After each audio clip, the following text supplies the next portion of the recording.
अब मेरे बच्चों ये जो एड्स है ये हर साल करीबन 25 मिलियन पर्सन को over all the world 25 million लोगों को है। सबसे पहला केस जो इसका देखा गया था वो था 1981। First case was seen in 1981 और ये होता किससे है? Via HIV virus. ठीक है, ये HIV वायरस जो है मेरे बच्चों, अब ये क्या है? It comes from the family of retrovirus. कहां से आता है? Family of retrovirus. और रेट्रोवायरस का क्या मतलब है? ऐसा वायरस जो कि रिवर्स ट्रांसक्रिप्शन कर सकता है। मतलब एचआईवी वायरस के पास टेंडेंसी होती है to make DNA from RNA. समझे? याद करो, हमने पढ़ा था मॉलिक्यूलर बेसिस ऑफ इनहेरिटेंस में what is reverse transcription. Reverse transcription क्या होता है? जब हम आरएनए से दोबारा डीएनए बनाते हैं तो that process is called reverse transcription. ठीक है। हेलो बच्चों, कैसे हैं आप लोग? मैं क्वांटम लर्निंग से आपकी स्तुति मैम। और मेरे प्यारे बच्चों, thank you very much for giving so much love to the last chapter evolution. बाकी ठंड बहुत बढ़ गई है तो रजाई में रहो मेरे प्यारे बच्चों, और रजाई में रह के ठंड तो बढ़ी गई है, बीमारियां तो हो ही रही हैं, तो बीमारी से रिलेटेड ही आज एक चैप्टर शुरू करेंगे, that is our health, human health and disease. अब मैंने तो हमेशा से कहा है कि तुमको मैं झोला छाप डॉक्टर तो बना के ही छोड़ूंगी, और झोला छाप डॉक्टर बनने की रेस में ये जो हमारा चैप्टर है ये एक बहुत इंपॉर्टेंट चैप्टर है, क्योंकि जब तक ह्यूमन हेल्थ को समझोगे नहीं तब तक ह्यूमन हेल्थ को रेक्टिफाई कैसे करोगे।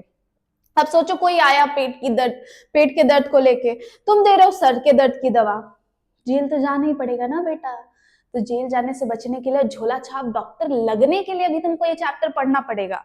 तो अब बेटा ये चैप्टर जो है ये 3 पार्ट्स में डिवाइडेड है।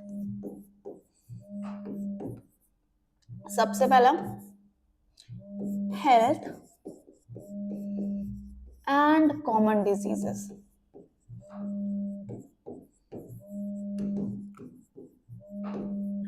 दूसरा पार्ट हमारा है इम्यूनिटी, और तीसरा पार्ट है हमारा AIDS, cancer and drug abuse.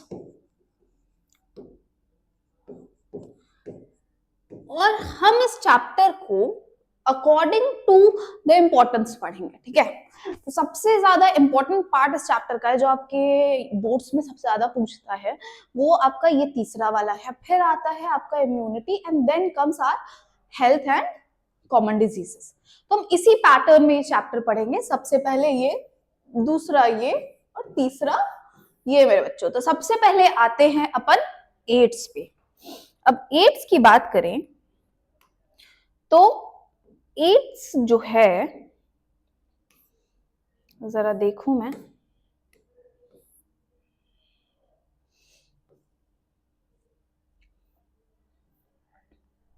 कहाँ गए भैया एड्स?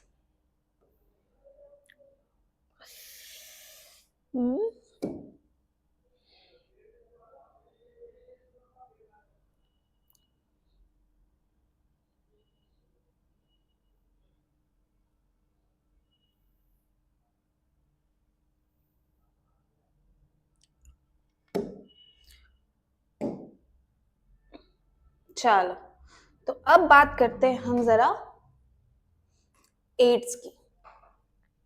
तो एड्स जो है बेटा वो क्या है अपना? Acquired immuno deficiency syndrome. अब ये मेरे बच्चों एड्स जो है वो नाम सुन के, जैसे मैंने आपको कई बार बताया कि बायो में आधी ज्यादा चीजें कैसे समझ आ जाती हैं? नाम से। तो नाम सुन के कुछ चीजें तो समझ आ जा रही हैं। सबसे पहली चीज क्या समझ में आ रही है कि एक एक्वायर्ड डिजीज है। कैसा डिजीज है? It is an acquired disease. Acquired का मतलब तो पता ही है, याद करो हमने मेंडल वाले चैप्टर में क्या पढ़ा था, what is an acquired disease. दो टाइप के डिजीजेस होते हैं, दो टाइप के कैरेक्टरिस्टिक होते हैं, एक्वायर्ड एंड इनहेरिटेड। तो जो इनहेरिटेड नहीं है वो एक्वायर्ड है, मतलब हमको इस लाइफ टाइम में मिल रहा है, हम खुद से इसको ले रहे हैं, ये जनरेशन बाय जनरेशन हमारे अंदर नहीं आ रहा है, तो it is an acquired disease. दूसरा ये इम्यूनिटी डिफिशियंसी है। ठीक है, इसमें हमारा इम्यून सिस्टम जो है वो डिफिशियंट हो जा रहा है। Immune system is in deficit. और सिंड्रोम क्या है? अब इम्यून सिस्टम अगर हमारा कमजोर हो जाएगा तो हमको मल्टीपल बीमारियां होंगी ना, और इन्हीं मल्टीपल बीमारियों को, ग्रुप ऑफ डिजीजेस को हम क्या कहते हैं? सिंड्रोम कहते हैं। तो हमको बेसिक कैरेक्टरिस्टिक तो इसके नाम से ही मिल जाते हैं। तो what is this? This is group of diseases which is syndrome. अब मेरे बच्चों, ये जो एड्स है ये हर साल करीबन 25 मिलियन पर्सन को over all the world 25 million लोगों को है। सबसे पहला केस जो इसका देखा गया था वो था इन 1981। First case was seen in 1981। और ये होता किससे है? Via HIV virus. ठीक है, ये HIV वायरस जो है मेरे बच्चों, अब ये क्या है? It comes from the family of retrovirus. कहां से आता है? Family of retrovirus. और रेट्रोवायरस का क्या मतलब है? ऐसा वायरस जो कि रिवर्स ट्रांसक्रिप्शन कर सकता है। मतलब HIV वायरस के पास टेंडेंसी होती है to make DNA from RNA। समझे? याद करो, हमने पढ़ा था मॉलिक्यूलर बेसिस ऑफ इनहेरिटेंस में, what is reverse transcription. Reverse transcription क्या होता है? जब हम RNA से दोबारा DNA बनाते हैं तो that process is called reverse transcription. ठीक है, तो it comes from the family of retrovirus. अब रेट्रोवायरस की फैमिली से आ रहा है, तो रेट्रोवायरस क्या करते हैं? That means it can perform reverse transcription. अब अगर हम बात करें HIV वायरस की में बच्चों, तो ये दो टाइप का होता है। ठीक है, HIV-1 जो कि काफी कॉमन है, एंड HIV-2 रेयर होता है लेकिन होता पाया ये भी जाता है। अब HIV का वायरस नाम दिखता कैसे है, ये होता क्या है? तो अगर हम इसको देखेंगे तो बेटा ये कुछ ऐसा दिखेगा।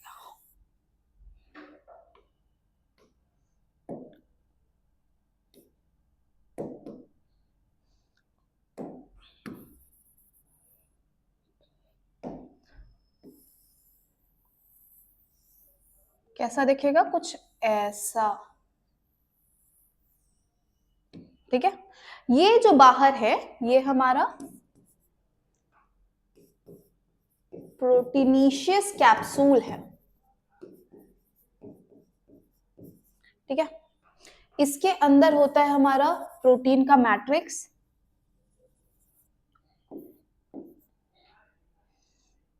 थोड़ा जरा मैं दूसरा कलर ले लूं, because you know how much I love colours. तो ये क्या है? प्रोटीन का प्रोटीनीशियस मैट्रिक्स। इस प्रोटीन मैट्रिक्स के अंदर प्रेजेंट होता है मेरे बच्चों सिंगल स्ट्रैंडेड RNA प्रोटीन। कैसा प्रोटीन प्रेजेंट है? सिंगल स्ट्रैंडेड RNA प्रोटीन है, SSRNA है। ठीक है, अब यहां पे प्रेजेंट होती है बाइलिपिड लेयर। ठीक है, प्लाज्मा मेम्ब्रेन की बाइलिपिड लेयर प्रेजेंट होती है, जो कि किससे बनती है? ग्लाइकोप्रोटीन से बनती है। It is made up of glycoprotein. और दो टाइप के ग्लाइकोप्रोटीन से बनी है, 140 और दूसरा 71। ठीक है, GP एंड GP। यहां में बच्चों 3 एंजाइम्स होते हैं इनके पास। कौन कौन से? सबसे पहला जो एंजाइम है वो है, फर्स्ट है रिवर्स ट्रांसक्रिप्टेज।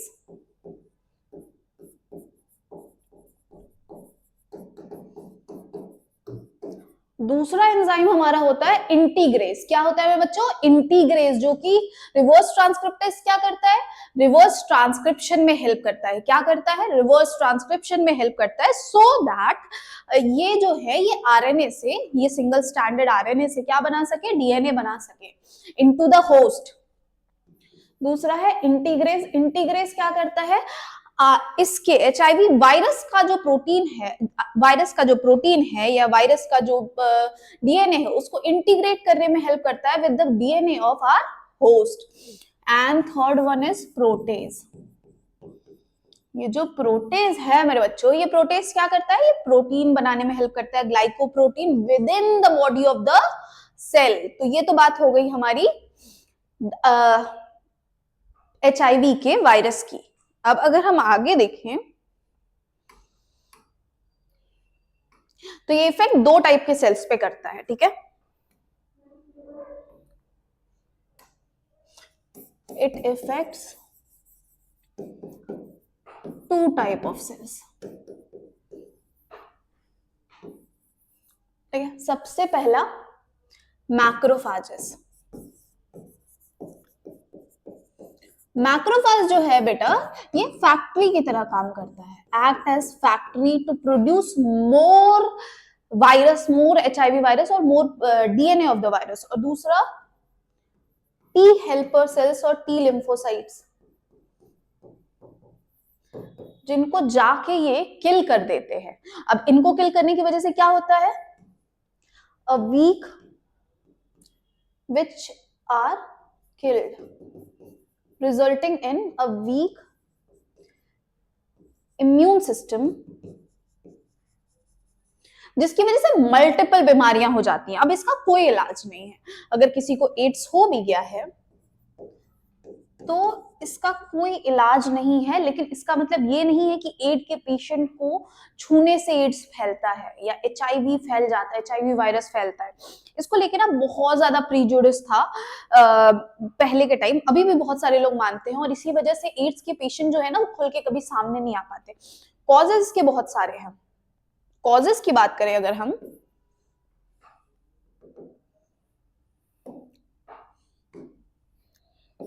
तो कॉजेस क्या हो जाएंगे मेरे बच्चों इनके? सबसे पहला, हैविंग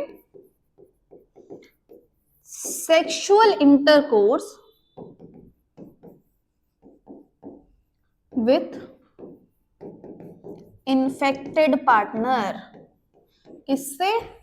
इन्फेक्टेड पार्टनर से अगर आपने सेक्सुअल इंटरकोर्स कर लिया तो एचआईवी के वायरस सीधा आपकी बॉडी में ट्रांसफर हो जाते हैं, और उसके बाद से वहां पे दे स्टार्ट रेप्लिकेटिंग, इनका रिवर्स ट्रांसक्रिप्शन शुरू हो जाता है।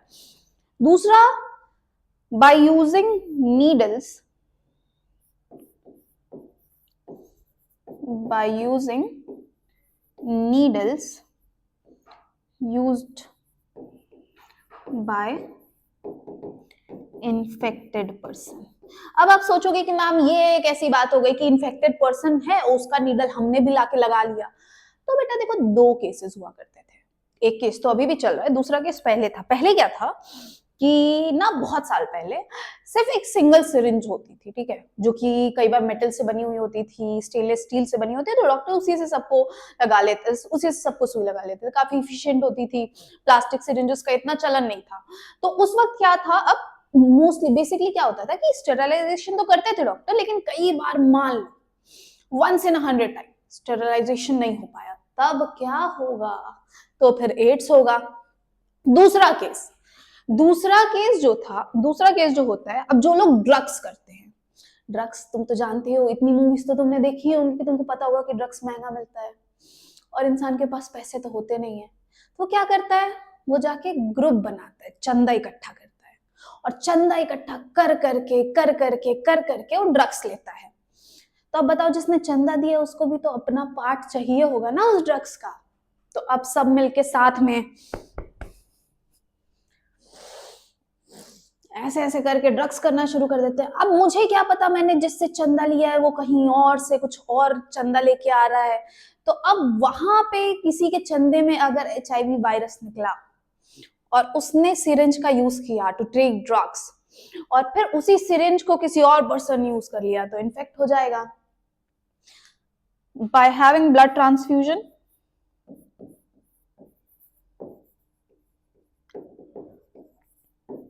ये बहुत ही rare, in the rarest case में होता है, बट होता है, ठीक है, कि ब्लड इन्फेक्टेड पर्सन है, उसको मन किया कि चलो दुनिया का आज कुछ भला करते हैं, अब मुझे तो जाना ही है, तो जाते जाते मैं भला करके जाऊंगा, मैं जाऊंगा रक्तदान करके, क्योंकि रक्तदान है महादान, और इन्फेक्टेड पर्सन पहुंच जाए रक्तदान करने, और वही रक्तदान आप लोगों को भी दे दिया जाए, क्योंकि आप लोग भी तो है सूखे कुपोषित टाइप के बच्चे, जिनको खाना पीना कुछ है नहीं, तो अगर खून चढ़ाने की बारी आई और कोई स्मार्ट स्कॉलर टाइप फ्यूचर करके ब्राइट करके आया और रक्तदान कर दिया उसने, तो सोचो फिर क्या होगा, फिर यही होगा, HIV होगा, और क्या होगा, एड्स होगा।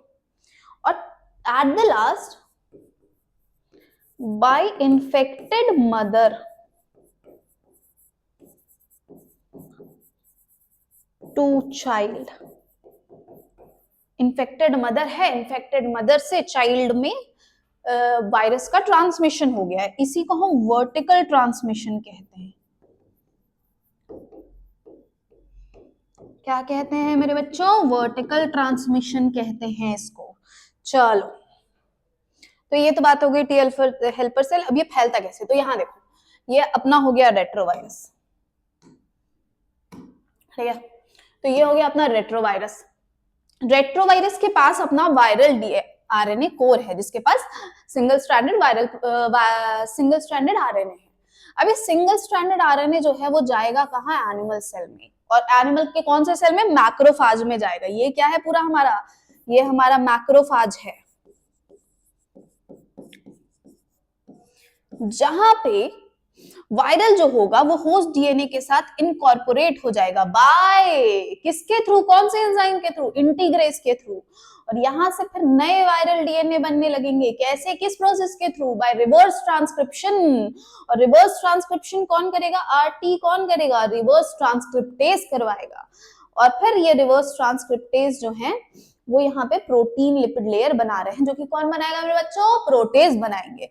अब ये न्यू वायरस जो होंगे वो जाएंगे कहाँ, टी हेल्पर सेल्स के पास, और उनको किल कर देंगे, उनको कहेंगे भैया तुमको नहीं रहने देंगे हम यहाँ पे, एक मयान में दो तलवारें नहीं रह सकती, तो या तो तुम रहोगे या तो हम रहेंगे। अब ये सोच रहे हैं कि अरे हमारे यहाँ तो मेहमान आए हैं तो अपने ही, तो इनको कैसे मार दें, और इसी मेहमान नवाजी का फायदा उठाते हुए बच्चों क्या हो जाएगा, टी हेल्पर सेल मारे जाएंगे, इम्यून सिस्टम हमारा कमजोर हो जाएगा, और इम्यून सिस्टम द मोमेंट कमजोर हुआ, जितने अगल बगल के तुच्छे बुच्छे वायरस हैं सब आके हमारे ऊपर अटैक करने लग जाएंगे, और जैसे ही अटैक शुरू होगा वैसे ही हमारा जय Shri Ram.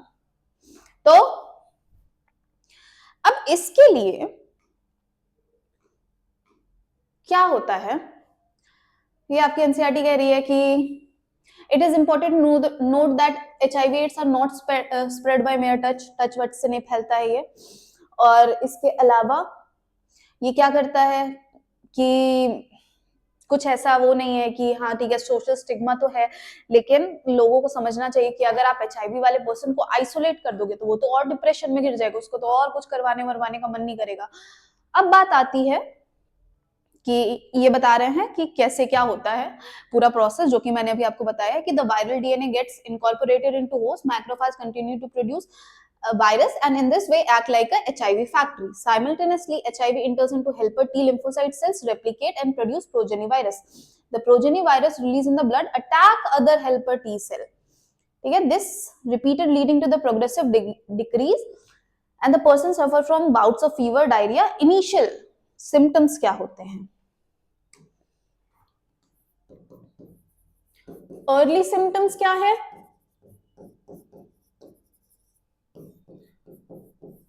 Bouts of fever, जब देखो तब फीवर आएगा, डायरिया, ठीक है,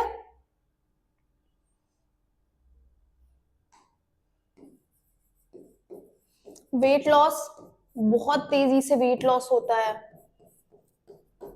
ठीक है। अब इसके बाद से फिर इसको टेस्ट कैसे करते हैं, तो इसको टेस्ट करने का इसका कोई फिक्स वो नहीं है, इसको टेस्ट करते हैं किससे? Bye ELISA. एलाइजा क्या है? एंजाइम लिंक्ड इम्यूनोसॉर्बेंट एसे। एंजाइम लिंक्ड इम्यूनो सॉर्बेंट एसे। अब ये है क्या मेरे बच्चों? तो एंटीबॉडी एंटीजन एंटीबॉडी टाइप का टेस्ट है, ठीक है। एंटीजन एंटीबॉडी टाइप का टेस्ट है कि एंटीबॉडी डाल दी, अगर एंटीजन एंटीबॉडी प्रेजेंट है तब तो ठीक है, नहीं प्रेजेंट है तो फिर है। अच्छा ठीक है, ये भी एलाइसा हर बार जरूरी नहीं है कि सही हो, बहुत ही ज्यादा उसका टेस्ट नहीं है ये। इसमें क्या होता है, एक बार ये हो गया, ठीक है, तो एलाइसा बहुत ही स्टेबल टेस्ट नहीं है, तो इसके लिए हम और भी टेस्ट करते हैं। जैसे अगर हमने एलाइसा कर लिया है तो आफ्टर एलाइसा क्या करते हैं हम? वेस्टर्न ब्लॉटिंग करते हैं। वेस्टर्न ब्लॉटिंग क्या है मेरे बच्चों? कंफर्मेटरी टेस्ट है। सोचो कि उस बंदे पर क्या बीतेगी, उसको साइकोलॉजिकल टेरर क्यों देना है। अगर मान लो उसको एचआईवी या एड्स है ही नहीं तो फिर, और हम एलाइसा जो है वो फॉल्स पॉजिटिव आ गया तो फिर हम क्या करेंगे? तो इसीलिए हम हमेशा कंफर्मेटरी टेस्ट करते हैं, जैसे कि पीसीआर जो कि बिना बिफोर एलाइसा होता है, और बिफोर सिम्टम्स होता है। एक्चुअली सिम्टम्स दिखने से पहले पीसीआर करते हैं, और सिम्टम दिखने के बाद क्या करते हैं? वेस्टर्न ब्लॉटिंग करते हैं।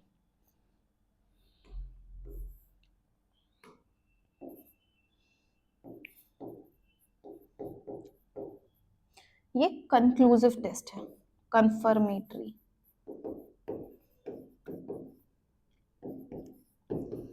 ठीक है, तो ये तो बात हो गई इसकी। अब ना एड्स जो है अपना, वो क्या है कि इसमें एक बार अगर हो गया तो फिर धीरे धीरे वेट लॉस होता है, फिर बाउट्स ऑफ फीवर्स आते हैं, डायरिया आता है, उसके बाद से फिर क्या होता है? अपॉर्चुनिस्टिक इन्फेक्शंस होने लगते हैं। अपॉर्चुनिस्टिक इन्फेक्शंस मतलब जिसको अपॉर्चुनिटी मिल गई, इसका मतलब वो उसको इन्फेक्शन इनको पकड़ लेगा। इसका कोई पर्टिकुलर इलाज नहीं है। कई बार to increase the life span treatment चलाया जाता है, एंटी रेट्रो रिवर्स ट्रांसक्रिप्टेज या एंटी रेट्रोवायरल ट्रीटमेंट चलाया जाता है, जो कि पार्शियली इफेक्टिव होती है, सिर्फ पूरी तरीके से इफेक्टिव नहीं होती है। ठीक है, बहुत ही, और ये पता है बहुत ज्यादा वो है कि सोचो आपको पता हो जाए कि बहुत मेंटल ट्रॉमा झेलना पड़ता है लोगों को, आपको पता है कि आप यू आर डाइंग स्लोली, आपकी बॉडी काम करना बंद कर रही है, हर छोटा इन्फेक्शन आपको हॉस्पिटल में लैंड करवा दे रहा है, तो it is very hard for people. Next आता है प्रिवेंशन। अब प्रिवेंशन क्या है? प्रिवेंशन तो कर ही सकते हैं। तो जितना भी हमने देखा है कि जितने भी कॉजेज हैं, अगर उसको अवॉइड किया जाए, जैसे कि avoid having sexual intercourse with unknown partner जिनके बारे में आपको ना पता हो, और मल्टीपल पार्टनर। इसके अलावा आप ये ध्यान दीजिए कि avoid having drugs, blood transfusion ना हो, ये सारी चीजें कर सकती हैं। Don't die of ignorance. इसके अलावा इंडिया में एक ऑर्गेनाइजेशन बनाया गया है नाको नाम का, national aid control organisation. National AIDS control organisation. ये जो नाको है, ये इंडिया में एचआईवी को लेके बहुत सारा इंफॉर्मेशन फैलाने के लिए रिस्पॉन्सिबल है, ताकि लोग एजुकेट हों और साथ में उनको पता चले कि एचआईवी या एड्स जो है उसको प्रिवेंट किया जा सकता है। Prevention is always better than cure मेरे बच्चों। तो देख लेते हैं आपकी एनसीईआरटी क्या कह रही है कि as AIDS has no cure, prevention is the best option. HIV infection जो है वो अक्सर कॉन्शियस बिहेवियर पैटर्न के साथ ही फैलते हैं। Of course, infection in blood transplant patient newborn may take place due to poor monitoring. The only excuse may be ignorance. ना को बहुत सारा वो चलाया जा रहा है, इसके अलावा WHO भी नंबर ऑफ प्रोग्राम चला रही है। ब्लड बैंक्स को ये इंश्योर करना कि जो ब्लड वो ले रहे हैं वो प्रॉपरली सही है कि नहीं है, नीडल्स जो है वो डिस्पोजेबल नीडल्स का यूज करना, इसके अलावा controlling drug abuse, advocating safe sex and promoting regular checkups for HIV in suspectable population। तो ये सारी चीजें हैं। और आप देखोगे कि अब धीरे धीरे जैसे जैसे लोग एजुकेट होते जा रहे हैं इसका नंबर भी कम होते जा रहा है। चलो भाई अब आगे बढ़ते हैं। हमारा दूसरा major disease that is our cancer. तो कैंसर क्या है मेरे बच्चों?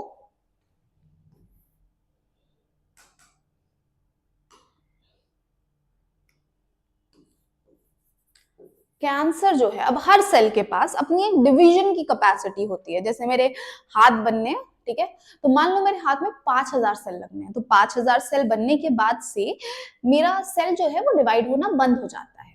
तो इस टेंडेंसी को हम क्या कहते हैं? कॉन्टैक्ट इनहिबिशन कहते हैं। क्या कहते हैं? Contact inhibition. सेल्स जो होते हैं ना वो mostly in the case of cancer ये कॉन्टैक्ट इनहिबिशन की tendency they sell lose the tendency of contact inhibition, ठीक है, जिसकी वजह से सेल्स डिवाइड होने लग जाते हैं, लीडिंग टू ऑन्कोजेनिक चेंजेस। ठीक है,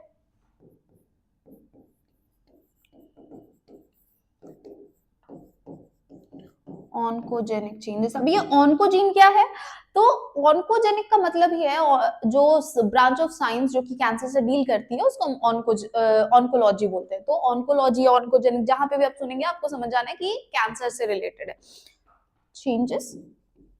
अब सोचो कि मेरे लंग्स में एक मास है जो कि डिवाइड होता जा रहा है, होता जा रहा है, होता जा रहा है। तो वो मास जो है वो एक गुच्छा बना लेगा ना सेल्स का, और उसी सेल के गुच्छे को हम क्या कहते हैं? ट्यूमर कहते हैं या नियोप्लाज्म कहते हैं। क्या कहते हैं? नियोप्लाज्म और ट्यूमर। अब ये जो ट्यूमर है बेटा, ये ट्यूमर जो है वो अलग अलग रीजंस की वजह से होता है कि सेल्स जो है वो अपने डिवीजन की कैपेसिटी जो है वो खो दे रहे हैं। तो ये अलग अलग रीजंस की वजह से होता है कि सेल जो है वो डिवाइड होते जा रहे हैं, होते जा रहे हैं, होते जा रहे हैं। तो ट्यूमर की बात करें हम, ट्यूमर या नियोप्लाज्म जो है वो दो टाइप का होता है। एक तो हो गया हमारा बिनाइन और दूसरा हो गया हमारा क्या? मैलिग्नेंट। अब बिनाइन जो होता है बेटा वो क्या होता है? एक जगह पे होता है, ठीक है,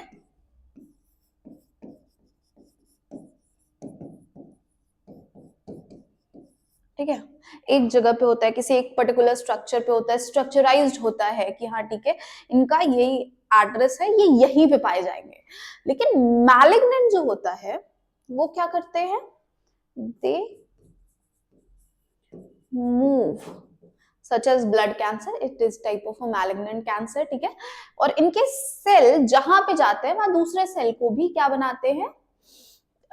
दूसरे सेल्स को भी कैंसरस सेल या ट्यूमरस सेल्स बना लेते हैं। अब सेल बार बार डिवाइड हो रहा है, ठीक है,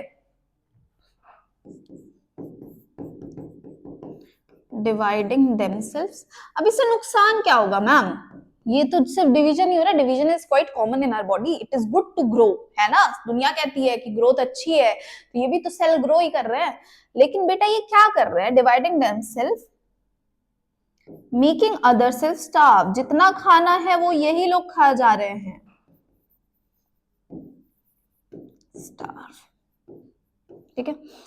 ये जहां जहां मूव करते हैं वहां वहां they make other sales tumorous. और इस टेंडेंसी को हम क्या कहते हैं मेरे बच्चों? मेटास्टैटिस कहते हैं। क्या कहते हैं? मेटास्टैटिस। ये जहां जाएंगे वहां सेल को मेटास्टाइज कर जाएंगे, और यही आपकी एनसीईआरटी भी कह रही है कि जरा ये ध्यान दीजिए, एक बार ये देख लिया जाए कि the mechanism that underlie development of cancer or organogenic transformation of cell is treatment and control have been some sort of most intense area in our body. There is breakdown of these regulatory mechanism. Normal cells show a property called contact inhibition, by virtue which contact with other cell inhibit their uncontrolled growth. ठीक है, ये growth को रोक देते हैं, growth जो है वो अनकंट्रोल नहीं होती है, लेकिन कैंसर सेल में ये प्रॉपर्टी छूट जाती है, जिसकी वजह से कैंसर सेल कंटिन्यू डिवाइड होते हैं और एक मास बना देते हैं सेल्स का, जिसको ट्यूमर कहते हैं। अब ट्यूमर्स दो टाइप के होते हैं, जैसा मैंने बताया, बिनाइन ट्यूमर जो कि नॉर्मली एक कन्फाइंड स्पेस में रहता है, अपनी ओरिजिनल लोकेशन पे रहता है, वाइल मैलिग्नेंट ट्यूमर जो कि इधर उधर घूमता रहता है, इसको बहुत ज्यादा घूमने का शौक है। These cells grow very rapidly, invading and damaging the surrounding normal tissue. और इसी फिनोमेना को क्या कहते हैं? मेटास्टैटिस कहते हैं। ठीक है, अब कॉजेज हम देखें तो अलग अलग कॉजेज होते हैं इनके। कॉजेज में बेटा आ जाएगा सबसे पहला फिजिकल कॉजेज।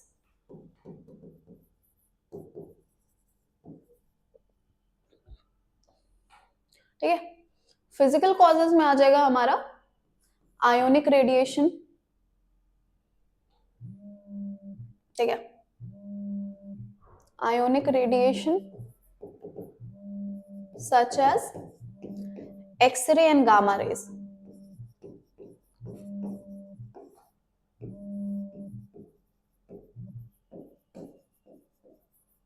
और दूसरा होता है UV radiation, non ionising.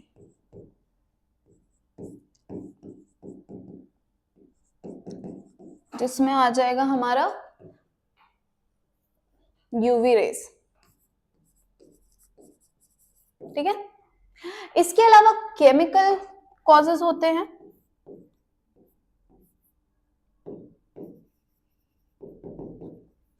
Chemical causes क्या होंगे मेरे बच्चों, जल्दी बताओ, क्या लगता है कैंसर किससे होता है? टीवी पे आपके ऐड शुरू होने से पहले आता है, आपकी मूवी शुरू होने से पहले 5 मिनट का ऐड आता है,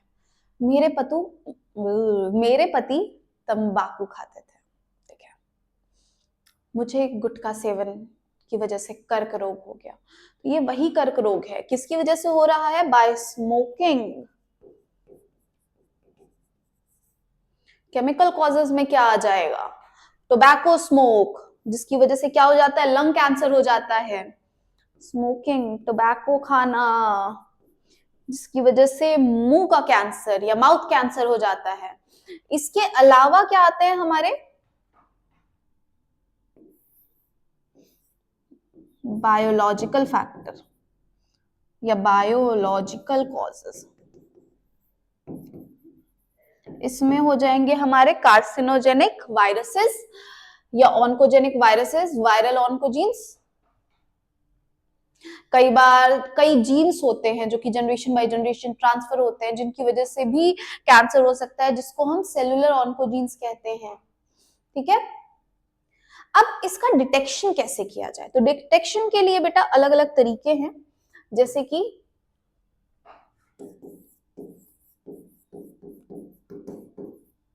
MRI, CT scan, blood work, blood culture, biopsy,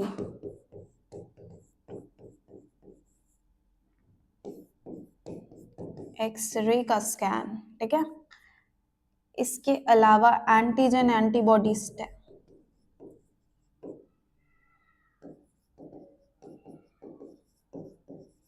antigen antibody test होते हैं। ठीक है, हाँ, इसके अलावा जेनेटिक बहुत सारे टेस्ट हैं ऐसे। ठीक है, ये तो बात हो गई हमारी इनकी। अब बात करते हैं ट्रीटमेंट क्या होता है। तो ट्रीटमेंट जो है बेटा कैंसर का वो काफी ज्यादा वो है, जिसमें क्या किया जाता है? सबसे पहले तो कीमोथेरेपी होती है।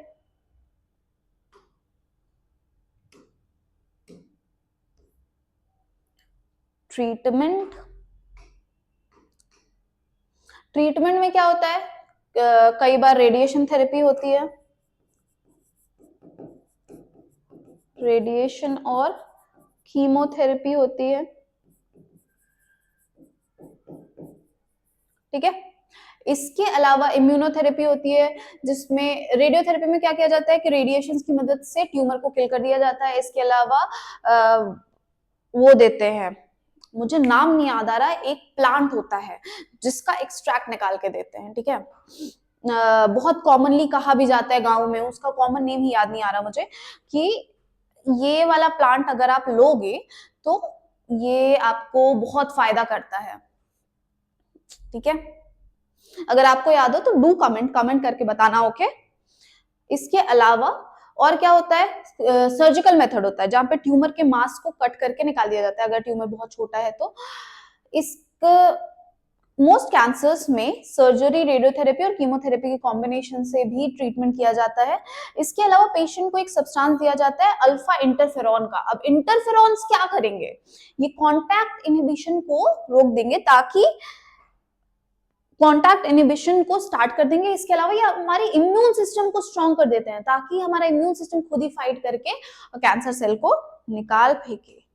चलो बेटा, अब आगे बढ़ते हैं हमारे अगले टॉपिक पे, that is drugs and alcohol abuse. सबके कान खड़े हो गए ना, अरे भाई किसकी बात हो रही है, ड्रग्स की बात हो रही है। और ड्रग्स कुछ ऐसा वैसा थोड़ी, वो वाले ड्रग्स जो कि क्या क्या फील करवाते हैं। तो देखते हैं हम जरा क्या क्या फील करवाते हैं। अब यहाँ पे लिखा हुआ है ड्रग्स एंड अल्कोहल अब्यूज। अब ये अब्यूज का क्या मतलब है, तो अब्यूज का मतलब है, देखो कि कई बार ड्रग्स जो है वो मेडिसिनल पर्पस के लिए यूज किए जाते हैं। तो जब आप ड्रग्स को, या कई बार अल्कोहल भी मेडिसिनल पर्पस के लिए यूज किए जाते हैं, लेकिन जब आप इनको मेडिसिनल पर्पस के लिए यूज ना करके और इनका ओवर यूज करने लगते हो फॉर रिक्रिएशनल पर्पस, मजे के लिए, चलो भाई बहुत दुख है चलो दारू पी लेते हैं, भाई बहुत खुशी हो रही है चलो दारू पी लेते हैं, तो फॉर रिक्रिएशनल पर्पस जब आप यूज करते हो ना, तो that is called drugs and alcohol abuse. अब ड्रग्स की अगर हम बात करें मेरे बच्चों, तो ड्रग्स को बेसिकली 3 पार्ट्स में डिवाइड किया गया है, ओपोइड्स, कैनाबिनॉइड्स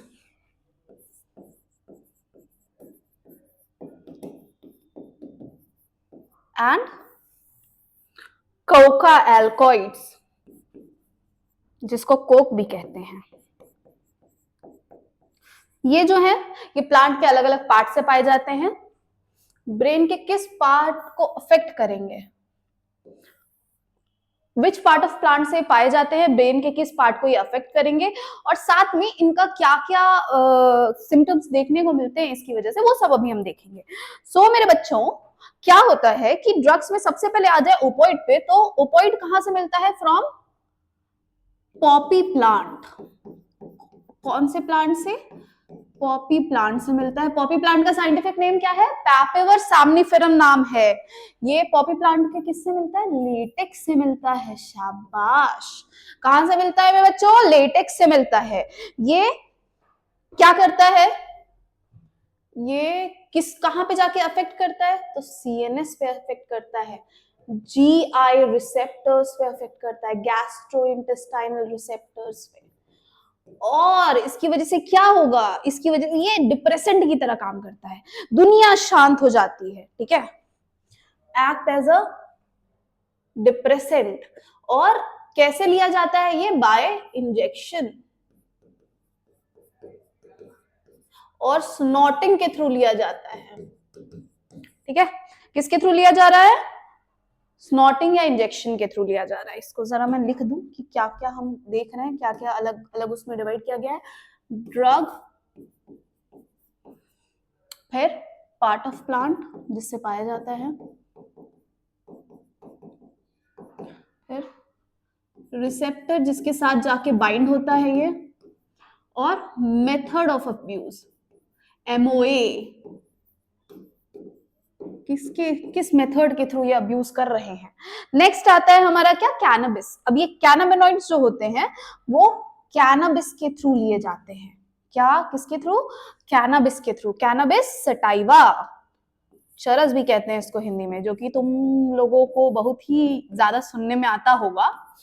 जो तुम समझ रहे हो वो नहीं बोल रही हूं मैं यही बोल रही थी कि तुम लोगों को बहुत चरस सुनने में आता होगा। कैनाबिस सटाइवा, ये लीव्स, फ्लावर, लेटेक्स एक्सेट्रा बहुत सारे पार्ट से लिया जाता है कैनाबिस के। तो ये बात हो गई। अब आते हैं ये क्या करते हैं, ये ब्रेन को जाके रिफ्लेक्ट करते हैं एंड कार्डियोवास्कुलर सिस्टम को।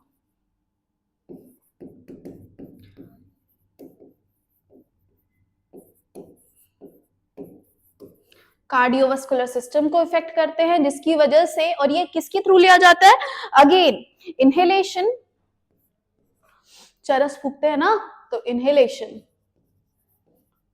एंड ओरल इंजेक्शन के थ्रू लिया जाता है। ये भी डिप्रेसेंट की तरह काम करते हैं। आदमी जो है वो एकदम शांत हो जाता है, दुनिया स्लो मोशन में हो जाती है, सबको लगता है कि सब राघव जुएल का वीडियो देख रहे हैं। Oral injection. And next comes our coca एल्कॉइड। क्या आते हैं, कोका एल्कॉइड्स। अब कोका एल्कॉइड जो है वो इरिथ्रोजाइलिन कोका के प्लांट से आता है, ठीक है। ये कोका जो है वो लीव्स के थ्रू आता है, इरिथ्रोजाइलिन कोका। अब ये जो है ये सीएनएस को हमारे इफेक्ट करता है, ब्रेन को इफेक्ट करता है, न्यूरल सिस्टम को इफेक्ट करता है, giving a sense of euphoria, बहुत खुशी मिलती है, हंसने वाली फीलिंग बहुत आती है जब देखो तब छोटी छोटी बात पे भी हंसने का मन करता है। तो ये बात हो गई। एनर्जी देता है, सडन एनर्जी देता है। और इसके अलावा लास्ट में इसको लेने का क्या तरीका है, तो ये इंजेक्शन के थ्रू लिया जाता है, इजेक्शन के थ्रू लिया जाता है, स्नॉटिंग के थ्रू लिया जाता है। किसके थ्रू लिया जाता है, स्नॉटिंग के थ्रू लिया जाता है। ये इंजेक्शन के थ्रू लिया जाता है, इजेक्शन के थ्रू, इनहेलेशन के थ्रू लिया जाता है, और किसके थ्रू लिया जाता है, स्नॉटिंग के थ्रू लिया जाता है। स्नॉटिंग के अलावा इस अगर ये बहुत ज्यादा ले लो तो इससे हेलुसिनेशंस होने लगते हैं। क्या होने लगते हैं मेरे बच्चों, हेलुसिनेशंस होने लगते हैं। जो इंसान है भी नहीं वो भी दिखने लगता है। प्यार में बड़े आशिक को भी ऐसा होता है, लेकिन ये असल में होता है। प्यार में बड़े आशिकों को तो कुछ ज्यादा ही नाटक रहता है उन लोगों का। तो ये बात करें अब फिर से वापस आके जरा,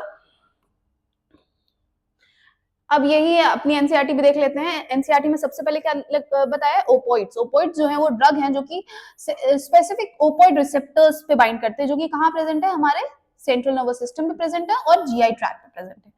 heroine commonly called smack, heroine के बारे में भी पढ़ ही लो। हीरोइन जिसको हम कॉमनली क्या कहते हैं, स्मैक कहते हैं। और केमिकल नाम इसका क्या है, diacetylene morphine, diacetyline morphine, diacetyl morphine, sorry cetyl morphine कहते हैं, ठीक है। अब ये जो है मॉर्फिन जो है वो कई बार ना ये वो दर्द मिटाने के काम में आता है जब सर्जरी की जाती है तब। लेकिन ये जो है, ये वाला जो है, ये मॉर्फिन का एसिटिलेशन कर दिया जाता है और ये डायएसिटिलीन मॉर्फिन बन के आता है। ये कैसा होता है, ओडरलेस होता है, बिटर होता है, क्रिस्टलाइन होता है। मूवीज में आपने अक्सर देखा होगा, ठीक है, मूवीज में देखा होगा आप लोगों ने कि ये कहां से आ रहा है, पैपिवर सामनिफेरम प्लांट से आ रहा है, जिसको स्नॉटिंग या इंजेक्शन के थ्रू लिया जाता है। जैसा मैंने बताया, बॉडी फंक्शन स्लो डाउन कर देता है। ये भी अभी मैंने बताया कि डिप्रेशन की तरह काम करता है, बॉडी फंक्शन स्लो डाउन कर देता है। दूसरा होता है हमारा कैनाबिनॉइड। कैनाबिनॉइड जो है वो ग्रुप ऑफ केमिकल से है, जो कि क्या करता है, ब्रेन पे जाके और इफेक्ट करता है, ठीक है। नेचुरल कैनाबिनॉइड जो है वो इन्फ्लोरेसेंस ऑफ प्लांट, मतलब फ्लावर ऑफ द प्लांट से आता है। कैनाबिस सटाइवा चरस का, गांजे का पौधा होता है। The flower tops, leaves, raisins of cannabis are used for various combinations such as marijuana, hashish, charas and ganja. ठीक है, अलग अलग पार्ट ऑफ द प्लांट से अलग अलग चीजें बनती है, जैसे मैरिवाना बन गया, हशीश बन गया, चरस, गांजा, ये सब एक ही प्लांट से बन रहा है। इसको लेने का तरीका क्या होता है, इनहेलेशन एंड ओरल इंजेक्शन, ठीक है। तो कैनाबिस सटाइवा से ही क्या क्या बन रहा है,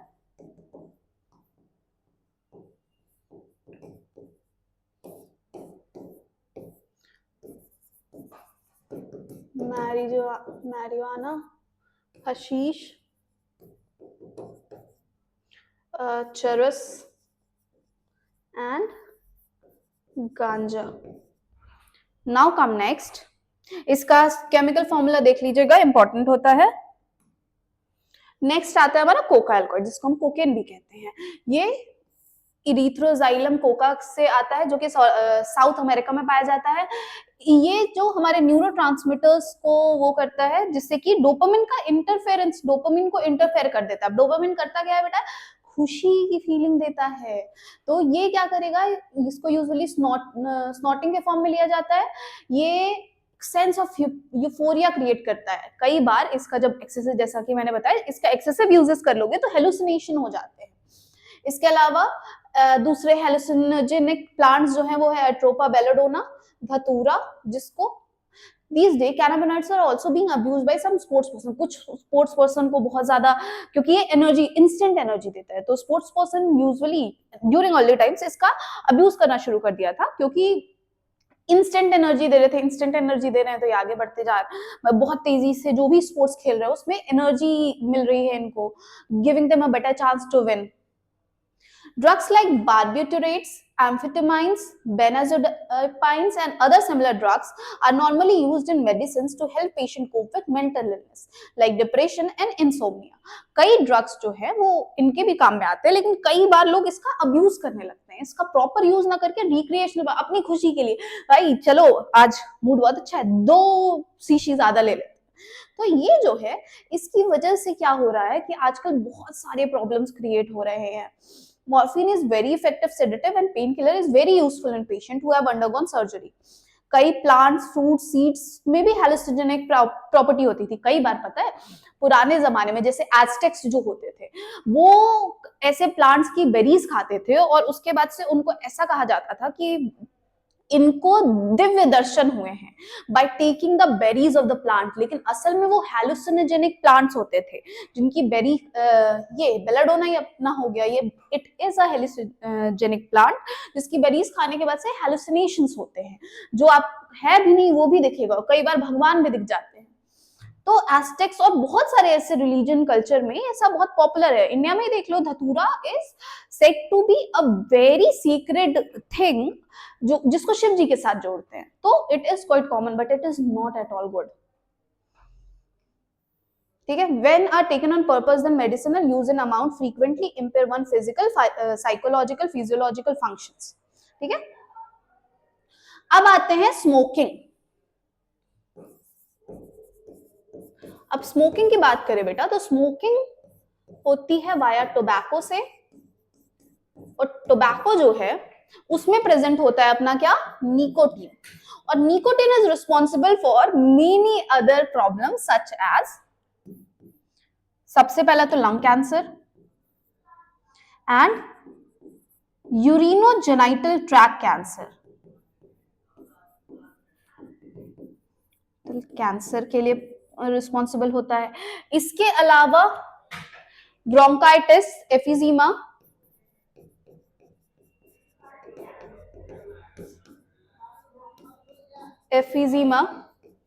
गैस्ट्रिक अल्सर,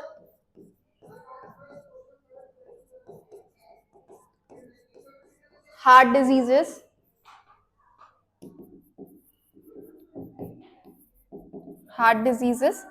एक्सेट्रा के लिए भी ये रिस्पॉन्सिबल होता है। ब्रोंकाइटिस लिखा, हाँ लिख लिया, ठीक है।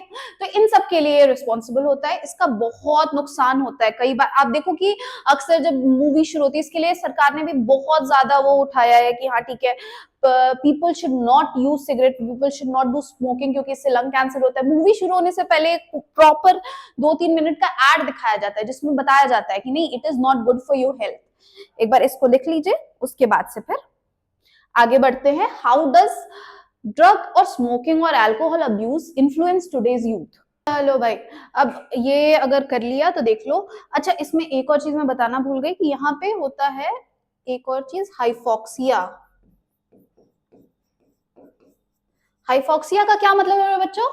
हाइफॉक्सिया का मतलब है कि कैसे हमारा जो जैसे जैसे हम स्मोकिंग करते हैं ना, कार्बन मोनोऑक्साइड हमारे ब्लड में बढ़ता जाता है, decreasing the content of oxygen in our blood, that is called hypoxia. ये भी एक रीजन है। अब आते हैं adolescence and drug alcohol abuse. जैसे कि मैंने बताया कि आजकल ना एडोलसेंस में ड्रग और अल्कोहल अब्यूज बहुत तेजी से बढ़ रहा है। और ये बढ़ क्यों रहा है?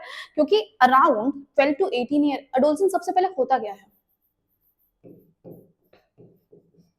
ये पीरियड या फिर प्रोसेस होता है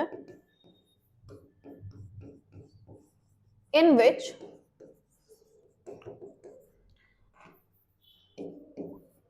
body is transferring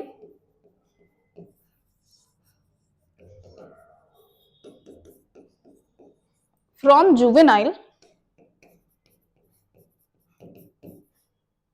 to reproductive phase. ये वो टाइम होता है ना जब हमारी बॉडी जुवेनाइल मतलब बचपन से रिप्रोडक्टिव फेज की तरफ जा रही होती है। और इस वक्त ना बहुत सारे चेंजेस हो रहे होते हैं, बहुत सारे, जैसे कि आपकी हाइट बढ़ना, थ्रोट, अलग अलग कुछ चेंजेस होते हैं, कुछ सिमिलर चेंजेस होते हैं। फॉर एग्जांपल गर्ल्स में देखोगे तो उन्हें ब्रेस्ट एनलार्जमेंट होता है और हिप्स का एनलार्जमेंट होता है, मैमरी ग्लैंड डेवलपमेंट होते हैं, वाइल मेंस्ट्रुअल साइकिल शुरू हो जाती है। While on the other hand अगर आप देखोगे तो बॉयज में हाइट इंक्रीज होती है, आपका एडम्स एप्पल का प्रोट्रूजन निकल के आता है। तो ये सारी चीजें होती हैं। अब इसमें क्या होता है, अक्सर एडोलसेंस में ना इतने सारे चेंजेस हो रहे होते हैं, मूड स्विंग्स हो रहे होते हैं, और इस वक्त ना बच्चे बहुत वनरेबल होते हैं, उनको समझ नहीं आता लेकिन उनको लगता है कि उनको सब पता है एज यू पीपल। तो यहाँ पे क्यूरियोसिटी, एंजाइटी, दूसरा थोड़ा प्रॉब्लम हमारी सोसाइटी का भी है। जैसे ये सोसाइटी ने देखा कि बच्चा जो है वो 5 फीट से लंबा हो गया है, वैसे उनकी एक्सपेक्टेशन बच्चों से अडल्ट वाली हो जाती है। उनको नहीं लगता है कि हाँ ठीक है बच्चा ही तो है, अभी 16 साल का है, 17 साल का है, लेकिन है तो बच्चा ही, मेंटली कहाँ इतना मेच्योर हुआ है। इवन आजकल तो इतनी ज्यादा हाई एक्सपेक्टेशन है कि 16-17 साल का है फिर भी ही शुड बी और सी शुड बी इमोशनली इतना मेच्योर कि वो समझ पाए चीजें, समझा पाए। और इसमें ना बच्चों को अक्सर समझ नहीं आता कि क्या करना क्या है। कल तक तो मेरी सारी गलती पे सब लोग कहते थे अरे चलो बच्चा है, अचानक से आज मुझे सब लोग मेरी गलतियों पे रिस्पॉन्सिबल कैसे होल्ड कर रहे हैं। या फिर कल तक तो मैं जो भी करता था उसको उसके सीवियर इतने कॉन्सिक्वेंसेस नहीं होते थे। और इसमें कहीं ना कहीं टीचर्स, पेरेंट्स, सबका सपोर्ट चाहिए होता है जो कि मिल नहीं पाता। आजकल आप देखो कि इतना ज्यादा support system, although this generation has seen कि सपोर्ट सिस्टम बन रहा है इस जनरेशन में खासकर, लेकिन अभी भी वी आर लैगिंग बिहाइंड। तो इसके चक्कर में क्या होता है, एंजाइटी क्यूरियोसिटी के चक्कर में children often goes toward the अरे वेज, जहां पे वो एक्सपेरिमेंट करना चाहते हैं। और एक्सपेरिमेंटेशन के चक्कर में क्या हो जाता है कि ये ड्रग अल्कोहल को चूज करते हैं, सोचते हैं कि आई लुक कूल। मैं एक पीयर प्रेशर भी होता है, एक और रीजन है कि सारे दोस्त कर रहे हैं तो मैं कैसे सबसे कम कूल दिखाई दूं, पीयर प्रेशर होता है। फिर मूवीज और टेलीविजन का भी इतना इन्फ्लुएंस है कि अभी कुछ साल पहले तक जो मूवीज आती थी उसमें हीरो जो होता था, जब अभी भी मूवीज जो आती है उसमें हीरो जो होता है वो दारू वारू जब तक ना पिए तब तक वो कूल ही नहीं लगता है। फिर हीरोइन जाके उसको समझाती थी। तो this is not good my children. आपको बहुत सारी चीजें ऐसी दिखाई जाती हैं जो कि सिर्फ रिक्रिएशनल पर्पस के लिए होती है, एंटरटेनमेंट के लिए होती है। You should not copy that. जिसकी वजह से आजकल क्या होता है कि बच्चे जो हैं वो एक ऐसी तरफ बढ़ने लगते हैं जहां पे पहले तो ये एज एक्सपेरिमेंट स्टार्ट होता है, लेकिन धीरे धीरे ये जो होते हैं they start liking the feeling of euphoria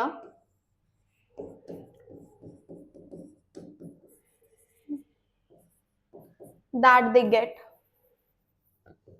ठीक है, ये यूफोरिया वाली जो फीलिंग होती है उसको पसंद करने लगते हैं, और इवेंचुअली ये क्या हो जाता है, धीरे धीरे ये रेपिटेटिव बन जाता है, और इस रेपिटेटिव यूज की वजह से बॉडी को इसकी डिमांड होने लग जाती है, और फिर कंसिक्वेंटली हायर डोजेस में, क्योंकि आप देखो कोई भी, इसी वजह से ना आपको दवाइयां भी बिना मतलब लेने को मना किया जाता है, कि अगर आप कॉन्स्टेंटली दवाई भी ले रहे हो ना, तो हायर हायर, वो एक टाइम के बाद से आपकी बॉडी जो है वो उस दवाई के हिसाब से सस्टेनेबल हो जाएगी, तो फिर वही दवाई आपको हायर डोज में जब तक आप नहीं लोगे तब तक वो वर्क नहीं करेगी। तो सेम जाता है इनके लिए भी, ड्रग एंड अल्कोहल के लिए भी, कि एक पॉइंट ऑफ टाइम तो शुरू किया था तो छोटे से थोड़े से शुरू किया था, लेकिन धीरे धीरे क्या हुआ कि आपकी बॉडी जो है वो उसको और नीड होने लग जाती है, और उसके बाद से फिर दिस टर्न्स इनटू एडिक्शन। किसमें बदल जाता है ये, एडिक्शन। अब पहले पहले तो, और पहले पहले तो लगता है कि हाँ ठीक है, हम कंट्रोल कर सकते हैं, वी कैन डू दिस, अरे बहुत ज्यादा कुछ एडिक्शन है नहीं, सब हो जाएगा। लेकिन ना बाद में पता भी नहीं चलता है कि when you are totally dependent on that recreational drug और अल्कोहल, जब आपकी बॉडी जो है, और जब when you try to leave it ना, आपकी बॉडी क्या करती है, वो सिम्टम्स मैनिफेस्ट करने लगती है, जिसमें आपको सर दर्द होगा, शिवरिंग होगी, नॉशिएटेड फीलिंग होगी, और ये जो नॉशिएटेड फीलिंग है, इन्हीं सब के चक्कर में क्या होता है, एडिक्शन में क्या होता है, अगर आप एडिक्शन को छोड़ रहे हो तो नोशिया, हेडेक,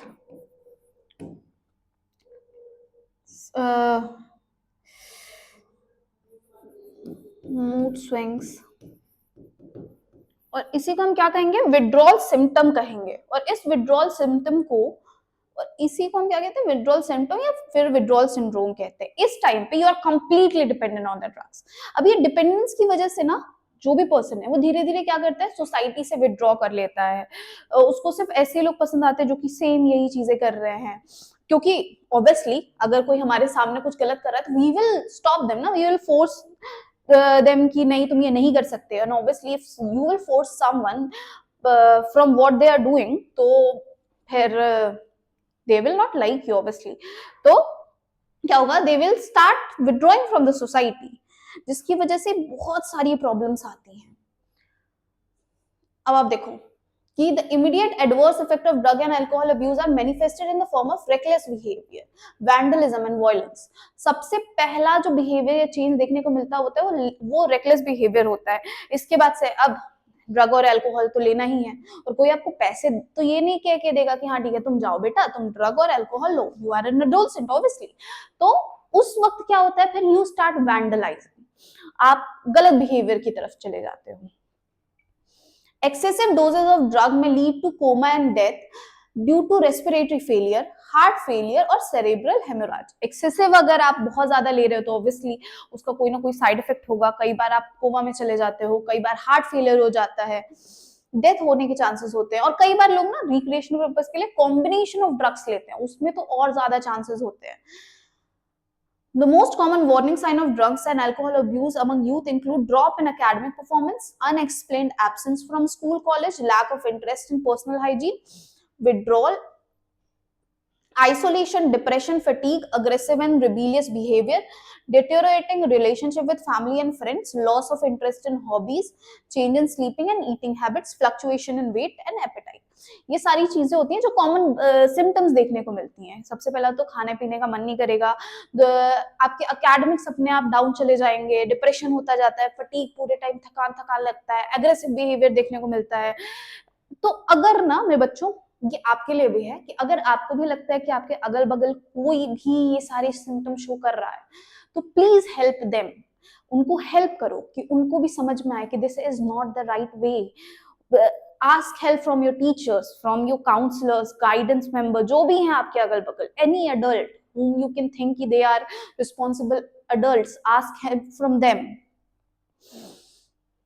इवन पता है इसके ना बहुत ही खराब इम्पैक्ट्स भी हो सकते हैं, वो भी लॉन्ग टर्म, लाइफ टाइम, कि आप, कई लोगों को मैंने देखा है, कई बच्चों को मैंने देखा है जिनका एकेडमिक बहुत अच्छा हो सकता था, लेकिन उन्होंने क्या किया कि इस गलत कल्चर में पढ़ के, वो भी सिर्फ सोसाइटी में और अपने आप को कूल बनाने के लिए, कूल दिखाने के लिए, गलत कल्चर में पढ़ करके, और आज they have lost their entire future. तो please help them. If you have a friend जिसको हेल्प चाहिए, प्लीज हेल्प देम। इसके अलावा और भी चीजें हो सकती हैं, जिस ये तो सिर्फ इमोशनल और मेंटल चीजें हैं। आप इनकी बॉडी पे कितना बायोलॉजिकल एडवर्स इफेक्ट पड़ता है, जैसे कि एड्स होने के चांसेस होते हैं, यू नो ड्रग एब्यूजर्स को एड्स होने के चांसेस होते हैं। इसके अलावा और भी ब्लड ट्रांसफर डिजीज होने के चांसेस हो जाते हैं। फिर सिरोसिस हो जाता है, लिवर फेलियर। अल्कोहल की वजह से कई बार तो परमानेंट नर्व डैमेज और परमानेंट लिवर डैमेज हो जाता है। और अगर आपने प्रेगनेंसी के दौरान if someone is taking alcohol, तो वहां पे फीटल जो है वो लाइफ टाइम तक मॉर्फोलॉजिकली उसमें डैमेज देखने को मिलता है। ठीक है। Another misuse of drug is what certain sportsmen do to enhance their performance. They misuse narcotics, anxiolytics, and anabolic steroids, diuretics, and certain hormones in sport to increase muscle strength and bulk, to promote aggressiveness as a result from increased athletic performance. अब कई बार जो है वो sports person क्या करते हैं, sports में भी यूज होता है ड्रग्स अब्यूज का। ये तो एडोलसेंस की बात हो गई, मदर की बात हो गई, लेकिन स्पोर्ट्स में भी ड्रग अब्यूज होता है। यहाँ पे नार्कोटिक्स, डायूरेटिक्स, स्टेरॉइड्स, इसके अलावा एनाबॉलिक स्टेरॉइड्स हो गए, एनाल्जेसिक्स। ठीक है, ये जो है ये करते कई बार टेस्टोस्टेरोन्स भी लिए जाते हैं। अब ये ले तो रहे हैं ताकि मस्कुलेशन हो सके, लेकिन इसके बहुत सारे साइड इफेक्ट होते हैं। जैसे कि फीमेल्स अगर ले रही हैं तो इसमें मस्कुलाइजेशन होने लगता है, फीमेल्स में मस्कुलाइजेशन होने लगता है, जिसका मतलब क्या है मेरे बच्चों कि फीमेल में मेल कैरेक्टर्स का डेवलपमेंट होने लग जाता है। ठीक है, एग्रेसिवनेस बढ़ जाती है,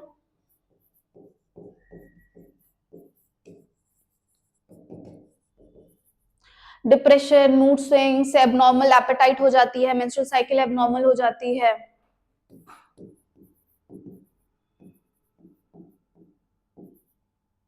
नॉर्मल मूड स्विंग एंड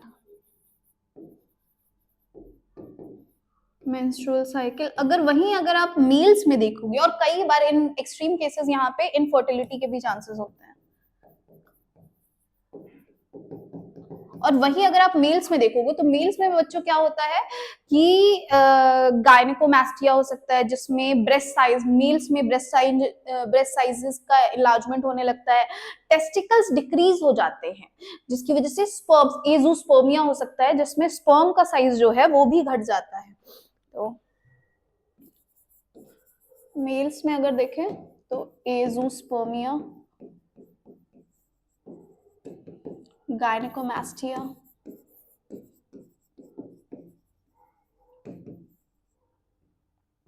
मैस्टिया, इसके अलावा टेस्टिकल्स श्रिंक हो जाते हैं। टेस्टिकल क्या कर जाते हैं मेरे बच्चों, श्रिंक कर जाते हैं। इसके अलावा क्या होता है, लिवर फेलियर के चांसेस हो जाते हैं, एग्रेसिव बिहेवियर देखने को मिलता है।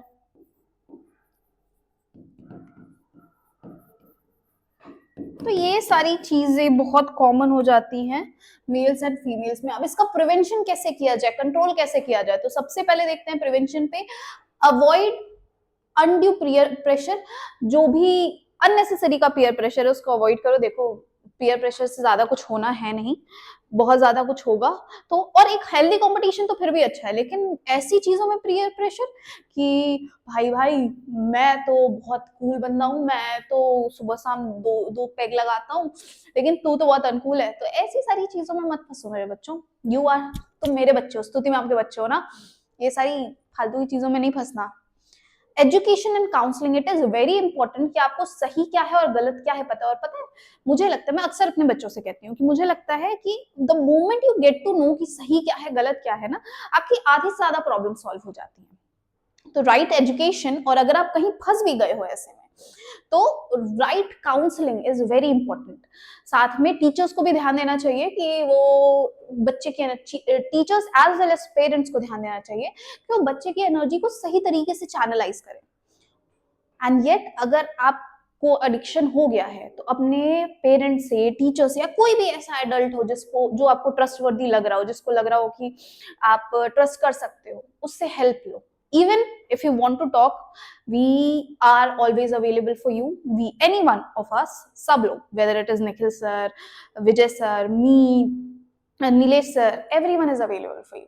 So अगर आपको लगता है you want to talk about something, we are always available on our WhatsApp, on our Instagram, everywhere. Just come to us. अब आते हैं, ये तो क्वेश्चन पे आ गए, अब आते हैं हमारे क्वेश्चन, हमारे चैप्टर के दूसरे पार्ट पे, दैट इज इम्यूनिटी।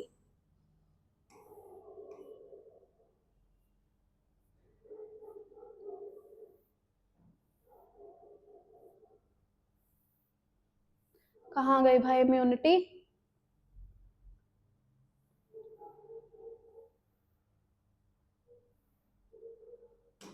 अब आते हैं इम्यूनिटी पे। तो इम्यूनिटी है क्या बच्चों? Immunity is the tendency of our body to fight from foreign materials, is known as immunity. So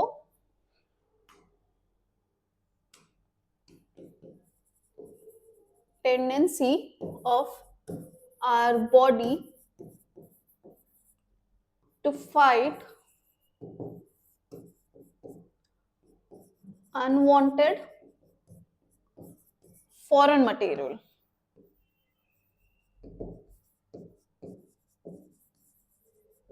is known as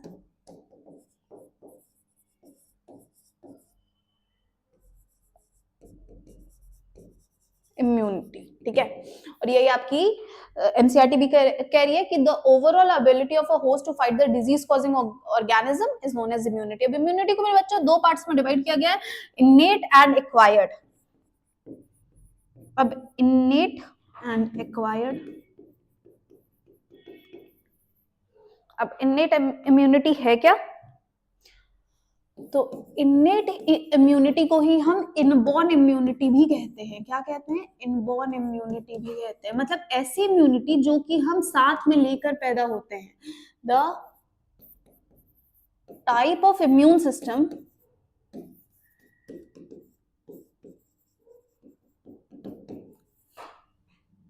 with, जिसके साथ हम पैदा हुए हैं,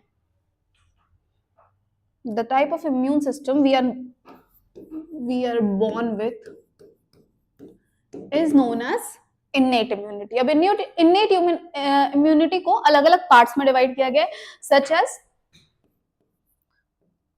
physiological,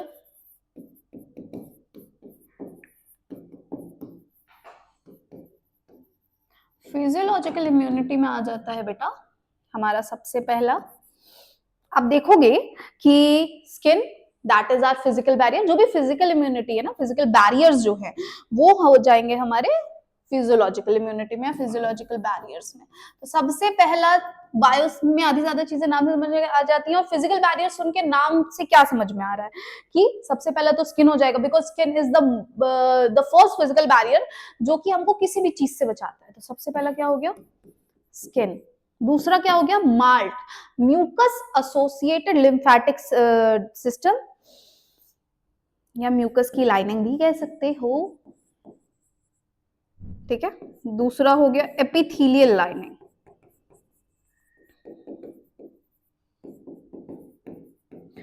ये म्यूकस की जो लाइनिंग है मेरे बच्चों, ये कहां कहां प्रेजेंट होती है?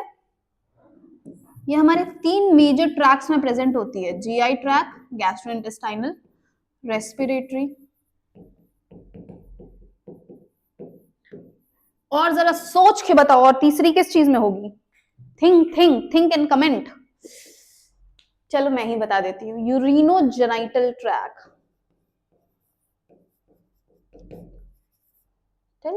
ट्रैक। दूसरा आ जाता है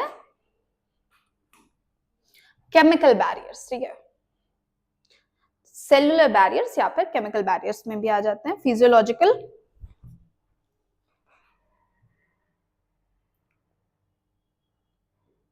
ठीक है।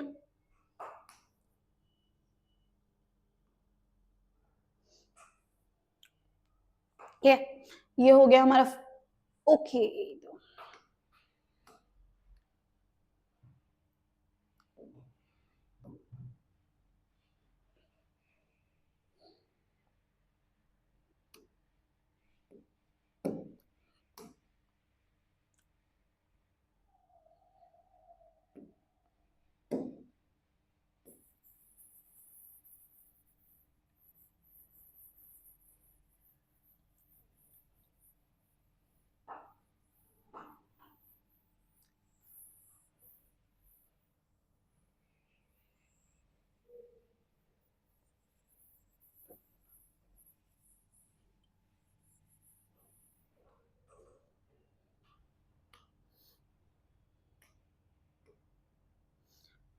अब पढ़ते हैं मेरे बच्चों टाइप्स ऑफ इम्यूनिटी के बारे में। तो सबसे पहले आ जाता है इन्नेट इम्यूनिटी। इन्नेट इम्यूनिटी को हम इनबॉर्न इम्यूनिटी भी कहते हैं, इन्नेट या फिर इनबॉर्न इम्यूनिटी कहेंगे हम। मतलब ऐसी इम्यूनिटी जिसके साथ हम पैदा हुए हैं, ठीक है। The type of immunity with we are born, ठीक है। ऐसी इम्यूनिटी जिसके साथ हम पैदा हुए। अभी अलग अलग टाइप्स में डिवाइड किया गया, इसको बैरियर्स के फॉर्म में डिवाइड किया। तो सबसे पहला आता है हमारा क्या, फिजिकल बैरियर। फिजिकल बैरियर में आ जाता है हमारा क्या मेरे बच्चों, सबसे पहला स्किन। सबसे पहला फिजिकल बैरियर सोचते ही क्या दिमाग में आता है, स्किन, क्योंकि वो सबसे ज्यादा प्रोटेक्ट करती है जितनी भी चीजें, धूल मिट्टी, इसके अलावा बैक्टीरिया वायरस, सबसे प्रोटेक्ट करती है। फिर आता है epithelial lining,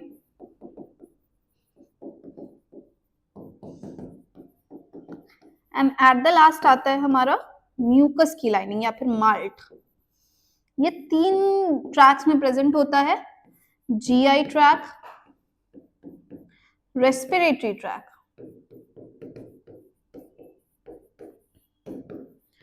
eight the last. सोचो तीसरा क्या होगा, जरा सोचो सोचो सोचो भाई, कमेंट करके बताओ। क्या तुम क्या ही बताओगे, मैं ही बता देती हूँ, यूरिनोजेनाइटल ट्रैक।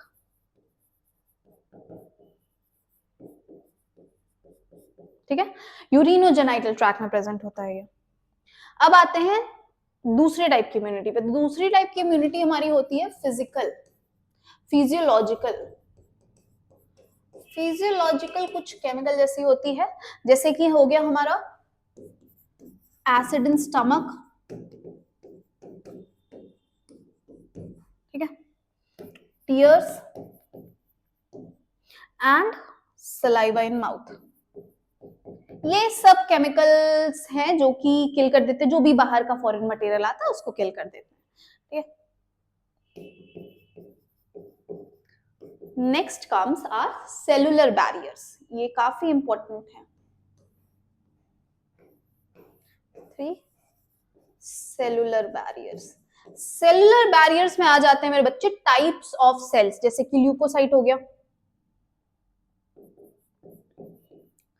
ल्यूकोसाइट्स, जिसमें वो आ गया हमारा WBC, लिम्फोसाइट्स, लिम्फोसाइट्स में आ जाते हैं हमारे अलग अलग टाइप के सेल्स, जैसे कि helper cell, T helper cells, T killer cells, ठीक है। फिर बी लिम्फोसाइट्स। अब बहुत सिंपल है बेटा इन सबका फंक्शन, आप एक बार समझ भी लो, मैं एक बार आपको पूरी इम्यून सिस्टम पूरा समझा ही देती हूँ। तो लिम्फ्स जो होते हैं बेटा, लिम्फोसाइट्स जो होते हैं वो अलग अलग टाइप के, 2 टाइप के होते हैं, B lymphocyte and T lymphocyte. B lymphocyte जो है वो हेल्प करता है for the production of T lymphocyte, और टी लिम्फोसाइट 2 टाइप्स के होते हैं, किलर टी सेल जो कि एंटीजेंस को किल करने में काम आते हैं, एंटीबॉडीज को, जो भी फॉरेन मटेरियल है उनको किल करने में काम में आते हैं, और हेल्पर टी सेल्स जो कि हेल्प करते हैं इस किलिंग में, ठीक है। अब आ जाते हैं हम, इसके अलावा हम न्यूट्रोफिल्स होते हैं,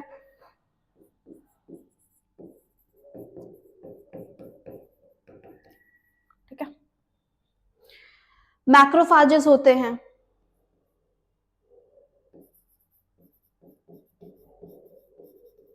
ये हो गए हमारे टाइप ऑफ सेल। नेक्स्ट आता है हमारा साइटोकाइनेन बैरियर। अब साइटोकाइनेन बैरियर क्या करता है? साइटोकाइनेन बैरियर जो है बेटा, वो हमारा सेल, एक हेल्दी सेल है, वो एक टाइप का केमिकल रिलीज करता है जिसको हम क्या कहते हैं? इंटरफेरॉन कहते हैं। जैसे ही किसी हेल्दी सेल पे, अब ये बहुत ही कम्युनिटी वाली चीज हो गई, ठीक है, जैसे भाई भाई हैं बहुत एकदम ग्रुप में, अब सोचो कि 4-5 लड़के हैं ग्रुप में, लड़ाई हो रही है, तो एक हो गया हमारा बच्चा रोहन। रोहन जो है उसको घेर लिया, उसके ग्रुप को घेर लिया गया है। तो रोहन क्या कहेगा? अपने ग्रुप के किसी भी एक बच्चे से बोलेगा, चलो अनूप से बोल दिया, रोहन ने अनूप से बोल दिया कि भाई हमारा ग्रुप तो मरने वाला है, लेकिन बगल वालों का, अपने दोस्तों का ग्रुप ना मारा जाए, भाई तुमको दिल से कसम है। तो अब अनूप क्या करेगा? अनूप बचता बचाता मरता पहुंचेगा बगल वाले ग्रुप में, बगल वाला ग्रुप जो कि किसका है? ऋतिक का है। अब ऋतिक के ग्रुप में पहुंचेगा और कहेगा भाई हमारा पिछला पूरा ग्रुप मर चुका है, लेकिन तुमको बच के रहना है। तो ऋतिक अपने ग्रुप को बचा लेगा, पहले से ही वो दुश्मनों के लिए तैयार हो जाएगा और वो बचा लेगा। सेम होता है हमारे सेल्स के पास भी। अब मान लो कि एक सेल को वायरस ने इन्फेक्ट कर दिया, तो वो इन्फेक्टेड सेल एक प्रोटीन रिलीज करेगा जिसको इंटरफेरॉन कहते हैं, जो कि नॉन इन्फेक्टेड सेल्स को प्रिवेंट करेगा, प्रोटेक्ट करेगा फ्रॉम फर्दर वायरल इन्फेक्शन। ये तो बात हो गई हमारे इन्नेट इम्यूनिटी की। अब आता है एक्वायर्ड इम्यूनिटी। अब नाम सुन के समझ में आ रहा है एक्वायर्ड। एक्वायर्ड क्या समझ में आ रहा है? जो कि हम अपनी लाइफ टाइम में एक्वायर करते हैं, उसको हम एक्वायर्ड इम्यूनिटी कहते हैं। एक्वायर्ड इम्यूनिटी जो है मेरे बच्चों, वो हमारा लिम्फ सिस्टम या हमारा जो पूरा लिम्फेटिक सिस्टम है उससे बनता है। ये एक्वायर्ड इम्यूनिटी ना दो टाइप की होती है। सबसे पहला होता है हमारा प्राइमरी रिस्पॉन्स। प्राइमरी रिस्पॉन्स क्या है? प्राइमरी रिस्पॉन्स, जब कोई भी बीमारी हमको सबसे पहले आती है और हमसे इंटरैक्ट करती है तो उसको हम प्राइमरी रिस्पॉन्स कहते हैं। Well on the other hand, अब जब प्राइमरी रिस्पॉन्स हो, सोचो कि, इसको ऐसे समझो कि, सोचो कि वैष्णवी में और सुहानी में लड़ाई हो गई, ठीक है। अब वैष्णवी फुल टाइक्वांडो क्लास से आ रही है, तो सुहानी पहली बार मार खा जाएगी। वैष्णवी हमारी कौन है? हमारा वायरस है, ठीक है, और सुहानी कौन है? हमारी बॉडी है। तो वैष्णवी फुल टाइक्वांडो क्लास से आ रही है, तो सुहानी इस पहली बार तो मार खा जाएगी, लेकिन मार खाने की वजह से सुहानी को पता चल गया कि वैष्णवी तो सिर्फ पैर चला पाती है, सिर्फ उसको पैर ही चलाने आते हैं। तो प्राइमरी रिस्पॉन्स क्या होगा? प्राइमरी रिस्पॉन्स में जब कोई भी ऑर्गेनिज्म, कोई भी फॉरेन मटेरियल हमको अटैक करता है, तो हमारी बॉडी उसको, उससे फाइट तो करती है, लेकिन वो क्या कर देती है? समझ जाती है। और उसके बाद से फिर दूसरी बार जब वैष्णवी और सुहानी की लड़ाई हुई, तो अब सुहानी को समझ आ गया है कि वैष्णवी को तो सिर्फ पैर चलाने आते हैं, हाथ वाथ तो उसके चलते नहीं है। तो इसीलिए अब क्या करेगी सुहानी अपनी, वो क्या करेगी अब मेरे बच्चों? वो कॉलर टाइट फ्यूचर टाइट करके जाएगी और वैष्णवी के पैर पकड़ लेगी। अब ना पैर चल पाएंगे ना कुछ, और फिर धीरे धीरे उसके पैर बांध देगी और उसके बाद से उसको खूब मारेगी, टाइक्वांडो क्लास को पूरी मार देगी उसके। तो ऐसे होता है हमारा सेकेंडरी रिस्पॉन्स। प्राइमरी रिस्पॉन्स जब होता है तो हमारी बॉडी समझ जाती है कि अच्छा इसको ऐसे किल करना है, और फिर सेकेंडरी रिस्पॉन्स जब भी आता है तो ये मेमोरी बेस्ड होता है, ठीक है, जैसा कि मैंने यहाँ पे लिखा भी है, मेमोरी बेस्ड रिस्पॉन्स होता है कि बॉडी आई, समझ गई, और उसके बाद से फिर इन्होंने वो कर दिया। अब इसके लिए हमारा जो एंटीबॉडी का स्ट्रक्चर होता है, यहाँ पे एंटीबॉडीज बनते हैं। ये जो एंटीबॉडी का स्ट्रक्चर होता है वो बहुत स्पेशल टाइप के लिम्फोसाइट्स बनाते हैं, that is B lymphocyte and T lymphocyte. अब एंटीबॉडी का स्ट्रक्चर अगर आप देखोगे तो यहाँ पे दो चेन्स होती हैं, एक कार्बन, दो एंड्स होते हैं, अमीनो एसिड से बना हुआ है, तो ये हो जाएगा हमारा कार्बन एंड और ये हो जाएगा हमारा नाइट्रोजन एंड, ठीक है। अब यहाँ पे दो चेन्स होती हैं, light chain and heavy chain and light chain, और ये जो heavy chain and light chain होती हैं वो पेप्टाइड की चेन्स होती हैं। किसकी चेन है? पेप्टाइड की चेन्स होती हैं, जो कि हेल्प करती हैं। यहाँ अब एंटीजन बाइंडिंग साइट होती है, एक ही साइड में बाइंड करता है, यहाँ पे एंटीजन बाइंडिंग साइट होती है जहाँ पे एंटीजन इसको बाइंड करता है और उसके बाद से फिर इसको किल कर दिया जाता है। अब बी लिम्फोसाइट, अब अगर बात करें हम हमारे इम्यून सिस्टम की, एक बार ये देख लीजिए, समझ लीजिए, उसके बाद से फिर आगे बढ़ते हैं।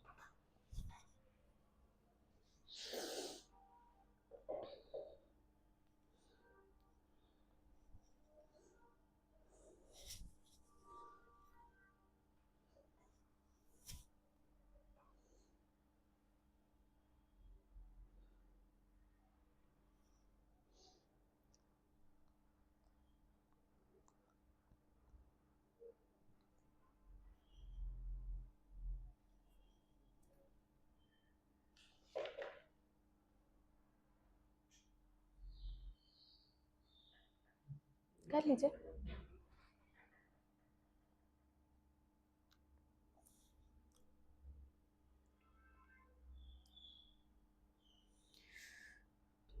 इम्यून सिस्टम की अगर हम बात करें तो लिम्फोइड ऑर्गन होते हैं जो कि दो टाइप के होते हैं, प्राइमरी और secondary lymphoid organ. Primary lymphoid जो कि एंटीजन सेंसिटिव बन जाते हैं, सच कि बोन मैरो और thymus.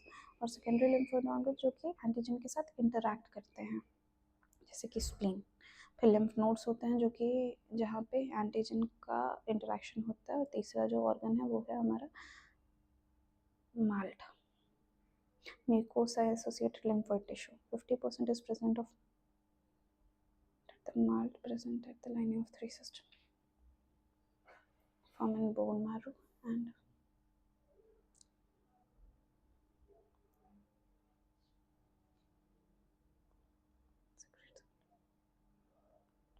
antibody immune response, IG.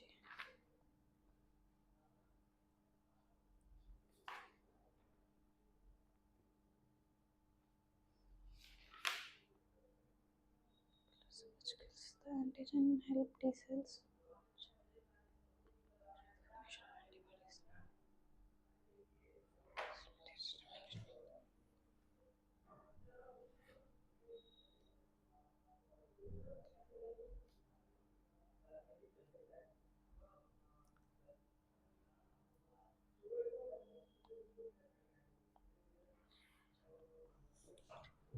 चलो मेरे बच्चों आगे बढ़ते हैं। तो अगर हम देखें हमारे व्हाट इज इम्यून सिस्टम, तो अपना इम्यून सिस्टम बेटा 3 चीजों से मिलके बना हुआ है। सबसे पहला आता है हमारा क्या, सबसे पहला आता है अपना लिम्फोइड ऑर्गन्स। लिम्फोइड ऑर्गन्स की अगर हम बात करें, इतना टाइम से हम एक्वायर्ड इम्यूनिटी की बात कर रहे हैं। एक्वायर्ड इम्यूनिटी किससे होती है, किससे शो होती है, इम्यून सिस्टम से होती है। तो इम्यून सिस्टम थोड़ा पढ़ लेते हैं। लिम्फोइड ऑर्गन की बात करें तो 2 टाइप के होते हैं, प्राइमरी एंड सेकेंडरी। ये प्राइमरी लिम्फोइड्स जो होते हैं ये एंटीजन सेंसिटिव होते हैं, डिफरेंशिएट होके एंटीजन सेंसिटिव हो जाते हैं।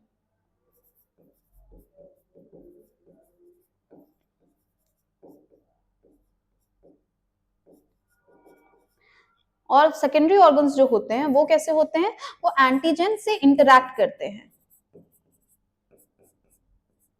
इंटरैक्शन। इसका एग्जाम्पल क्या हो जाएगा, स्प्लीन हो जाएगा। और इसका एग्जाम्पल क्या हो जाएगा, बोन मैरो एंड थाइमस। ठीक है, स्प्लीन जो है वो रिजर्वायर होता है हमारे आरबीसी का, और वही आरबीसी इंटरैक्ट करता है ब्लड में एंटीजन से जो भी आएंगे। दूसरा होता है हमारा क्या, malt, mucosa associated lymphatic tissues. ये जो माल्ट होते हैं, म्यूकोसा एसोसिएटेड लिम्फेटिक टिश्यूज, ये क्या होते हैं मेरे बच्चों, ये होते हैं म्यूकस वाली जो पूरी लाइनिंग होती है, जिसका 50, इसी का 50% जो है वो कहाँ प्रेजेंट है, तीनों ट्रैक्स में प्रेजेंट है, जो कि अभी हमने देखा था। That is our respiratory tract, urinogenital tract and GI tract. और तीसरा होता है हमारे लिम्फ नोड्स। लिम्फ नोड मेरे बच्चों वो सेंटर होता है जहां पे लिम्फोइड्स जो होते हैं या लिम्फेटिक ऑर्गन्स जो होते हैं वो मिलते हैं। किससे मिलते हैं, वो मिलते हैं हमारे यहां से, हमारे ब्लड से मिलते हैं, जहां पे एंटीजन से उनका इंटरेक्शन होता है। अब अगर हम बात करें तो ये तो मैंने बता ही दिया कि ये 2 हैवी चेन होती हैं, 2 लाइट चेन होती हैं, इसी वजह से इसका फॉर्मूला होता है H2L2। अब बात करें अगर हम लिम्फोसाइट्स की, तो हमारे बी लिम्फोसाइट जो है उसका फॉर्मेशन कहां होता है, फॉर्म एट बोन मैरो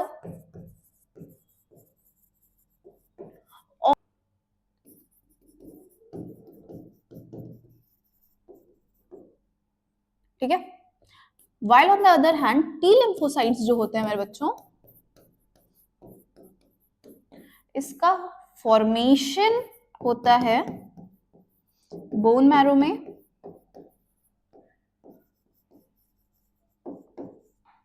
और ये मैच्योर कहाँ होते हैं? थाइमस में। ठीक है, ये हो गए हमारे बी और टी लिम्फोसाइट। बी लिम्फोसाइट का फंक्शन अगर हम देखेंगे,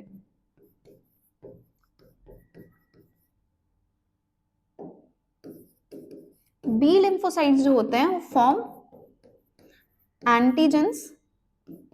एंटीबॉडीज, जो कि एंटीजन से जाके इंटरैक्ट करती है, उनको किल करती है। ठीक है, and release them into blood. ठीक है, जब प्राइमरी रिस्पॉन्स होता है तो यही एंटीजेंस जाते हैं। इनमें से कौन सा एंटीजन जाता है प्राइमरी रिस्पॉन्स में? आईजीएम जाता है। हमने पढ़ा प्राइमरी रिस्पॉन्स, अभी हमने पढ़ा था। तो ये बी लिम्फोसाइट का आईजीएम, 5 टाइप के एंटीबॉडीज होते हैं, IgM, IgA, IgG, IgD and IgA शायद। हाँ ठीक है, तो ये तो बात हो गई आईजीएम, जो कि प्राइमरी रिस्पॉन्स के टाइम देखा जाता है। उसके बाद से फिर इसी को हम क्या कहते हैं? सेल मीडिएटेड या ह्यूमरल रिस्पॉन्स कहते हैं। क्या कहते हैं बच्चों? ह्यूमरल रिस्पॉन्स कहेंगे। इसको मैं हाईलाइट कर देती हूं। ये क्या है? ह्यूमरल इम्यूनो रिस्पॉन्स है। अब इसके बाद से दूसरा होता है टी लिम्फोसाइट।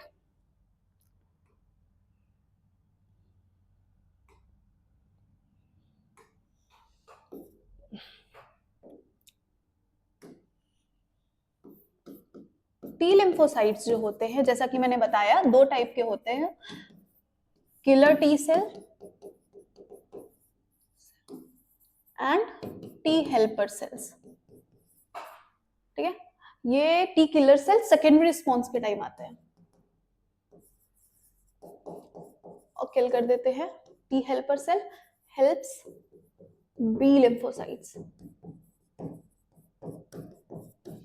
और ये कौन सी एंटीबॉडी बनाते हैं? टी किलर सेल सेकेंडरी उसके टाइम पे आईजीजी बनाते हैं। ठीक है, अब ये तो बात हो गई यहाँ पे इसकी। इसके अलावा हमारे जो एंटीबॉडीज के टाइप होते हैं वो हमारे होते हैं आईजीए। यहाँ आप देखोगे आपको दिख जाएगा, और इसी से हमारा सेल मीडिएटेड इम्यूनिटी आती है। ठीक है, टी लिम्फोसाइट क्या करते हैं? Cell mediated immunity.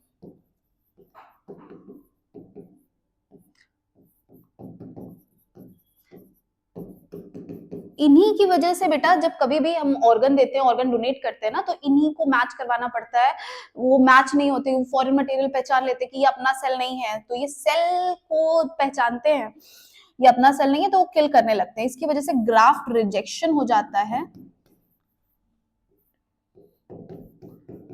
और इस ग्राफ्ट रिजेक्शन के चक्कर में क्या हो जाता है मेरे बच्चों? लाइफ टाइम इम्यूनो सप्रेसेंट्स लेने पड़ते हैं लोगों को, जिसकी वजह से इम्यून सिस्टम हमारा सप्रेस रहे और दिक्कत ना हो पाए कोई। अब बात करते हैं इसकी, जरा ये वाला चार्ट बना लिया जाए।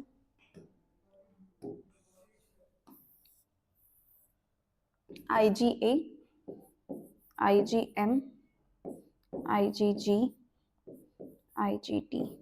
ठीक है, और क्या हो सकता है? आईजीई सबसे छोटा, एलर्जीज के काम में आता है। आईजीए जो है वो हमारे मैमरी ग्लैंड से, मतलब मदर मिल्क से मिलता है हमको, मदर्स मिल्क से मिलता है। आईजीएम जो है वो प्राइमरी रिस्पॉन्स करने में हेल्प करता है।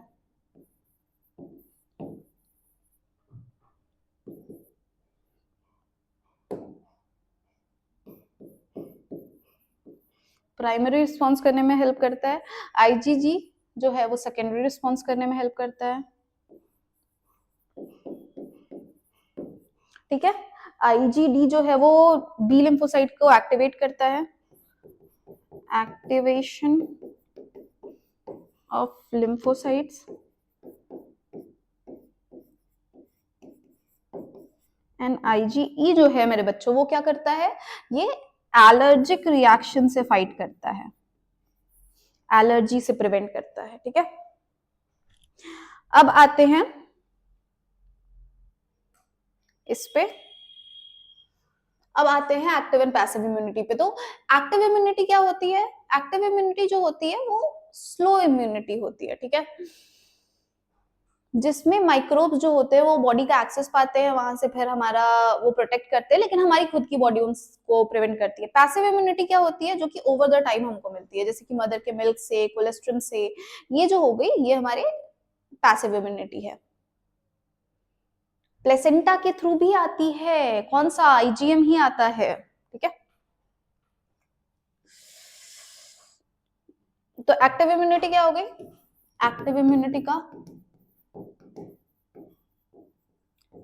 जो कि हमको एक्सपोज करके एक्टिवेट करवाई जाती है, जैसे कि इम्यूनाइजेशन बच्चों को लगाया जाता है ना सुई, वो एक्टिव इम्यूनिटी का ही एग्जाम्पल है। पैसिव इम्यूनिटी जो कि हमको धीरे धीरे मिलती रहती है, ठीक है, जो कि डायरेक्टली दी जाती है, जैसे कि हमारा हो गया कोलेस्ट्रॉल,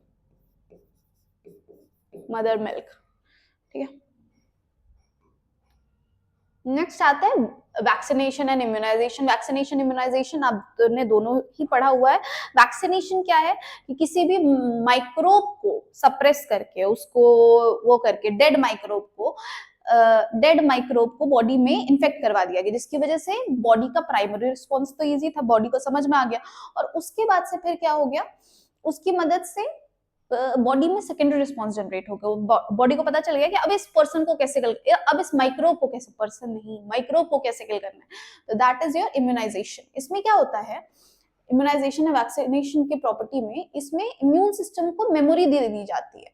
जैसे कि अभी कोरोना आया था ना, कोरोना में आपने देखा होगा कि शॉट्स लगे थे, कुछ लोगों को बुखार आया था, कुछ लोगों को नहीं आया था, वो इसी वजह से था क्योंकि आपको वैक्सीन दी गई। अब ये वैक्सीन में क्या था, कोरोना वायरस के ही कुछ डेड वायरसेस थे, उसको आपकी बॉडी में डाल दिया गया। कई बार आपकी बॉडी फाइट कर रही थी उसको, तो आपको बुखार आ रहा था। ऑन अदर टाइम्स आपकी बॉडी ऑलरेडी, कोरोना एक बार आपको हो चुका होगा शायद, इस वजह से आपकी बॉडी को इतनी प्रॉब्लम नहीं हुई होगी, हेंस बुखार नहीं आया होगा। तो ये आपका इम्यूनाइजेशन है, ठीक है।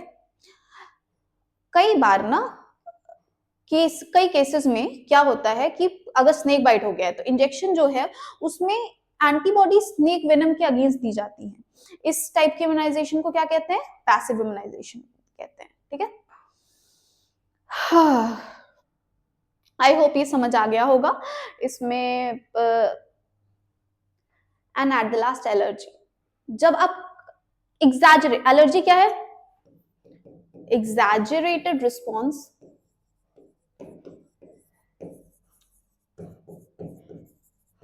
of our immune system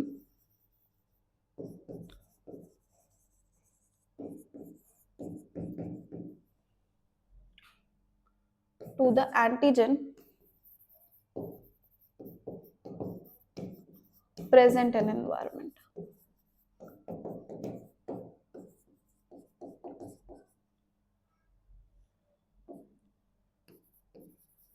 is known as allergic reaction. Allergic reaction से हमको बचाता कौन है बच्चों? आईजीई टाइप का वो बचाता है, आईजी टाइप का बचाता है। इसमें कई बार स्नीजिंग हो सकता है, बॉडी पे रेड मार्क्स हो सकते हैं, वाटरी आईज हो जाती हैं, ये सिम्टम्स है एलर्जिक रिएक्शन की। कई बार रनिंग नोज या डिफिकल्टी इन ब्रीदिंग हो जाती है। अब इसमें क्या होता है कि allergy is due to the release of chemical like histamine and serotonin from the mast cell. हमारी बॉडी से हिस्टामाइन या सेरोटोनिन रिलीज होने लगता है। तो अब इसको प्रिवेंट करने के लिए हम anti histamine, adrenaline and steroid जैसे ड्रग्स का यूज करते हैं, जो कि तुरंत ही हिस्टामाइन को प्रिवेंट कर देता है और एलर्जिक रिएक्शन के सिम्टम्स को सबसाइड कर देता है। एलर्जी किसी भी चीज से हो सकती है, पर्सन के ऊपर डिपेंड करती है, वैरी करती है। किसी को किसी पर्टिकुलर चीज से एलर्जी है, दूसरे पर्सन को नहीं है। तो ये जो है इसके लिए टेस्ट करवाए जाते हैं, मल्टीपल टेस्ट करवाए जाते हैं, जहाँ पे पेशेंट को अलग अलग इन्वायरमेंट के अलग अलग फैक्टर्स के सामने एक्सपोज किया जाता है, और जिससे उसकी बॉडी रिस्पॉन्ड करती है, उससे फिर एलर्जिक रिएक्शन होता है। And eight the last auto immunity, बहुत इंपॉर्टेंट बहुत इंटरेस्टिंग चीज है ये। कई बार ना हमारी बॉडी खुद के ही सेल को फौरन समझ के किल करने लग जाती है, और इसी को हम क्या कहते हैं, ऑटो इम्यूनिटी कहते हैं। अब ये अलग अलग तरीके से होता है। ऑटो इम्यूनिटी का रीजन क्या है? सबसे पहला तो कई बार जेनेटिक हो सकता है रीजन।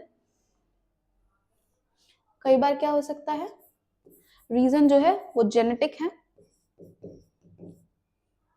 और कई बार क्या होता है कि मोस्टली आप कह सकते हो कि ये जेनेटिक रीजन ही होता है। कई बार फैक्टर्स होते हैं, एक्सटर्नल फैक्टर्स भी डिपेंड करते हैं। जैसे कि इसका एग्जांपल क्या हो गया,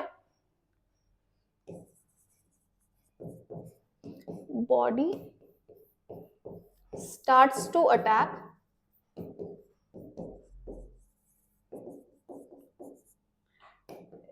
its own cell। ठीक है, जैसे कि रूमेटॉइड अर्थराइटिस हो गया, इसमें क्या होता है कि बॉडी अपने सेल्स को अफेक्ट करने लग जाती है। इसके अलावा एक बहुत ही अच्छा उसका वो है गिलियन बरे सिंड्रोम। इसमें ना बॉडी अपने ही नर्व सेल्स को किल करने लग जाती है। इम्यून सिस्टम तो मैंने बता ही दिया है कि लिम्फोइड ऑर्गन्स होते हैं, बोन मैरो एंड थाइमस। इसके अलावा लिम्फ नोड्स होते हैं जो कि बॉडी के अलग अलग पार्ट्स पे प्रेजेंट है, जहां पे हमारा ब्लड इंटरैक्ट करता है, वहां पे एंटीजन एंटीबॉडी से इंटरैक्शन होता है। और एट द लास्ट आता है हमारा malt, mucosa associated lymphoid tissues. ठीक है, आई होप आपको इतना समझ आ गया होगा। अब आते हैं हमारे चैप्टर के पहले पार्ट पे, दैट इज आर डिजीजेस। तो डिजीजेस की मेरे बच्चों बात करें, अब आते हैं मेरे बच्चों हमारे लास्ट टॉपिक पे। अब लास्ट टॉपिक हमारा क्या है, हेल्थ। अब हेल्थ होती क्या है, तो health is a state of complete mental, दिमाग से तंदुरुस्त रहो तुम लोग मेंटली। ठीक है, इतना पढ़ने के बाद कोई भी मेंटली खुश नहीं रह सकता है, लेकिन क्या कर सकते हो, अब दुनिया है, जीना पड़ेगा, दुख है पीना पड़ेगा, पीना नहीं पड़ेगा। तो कंप्लीट मेंटल, सोशल, बिहेवियरल,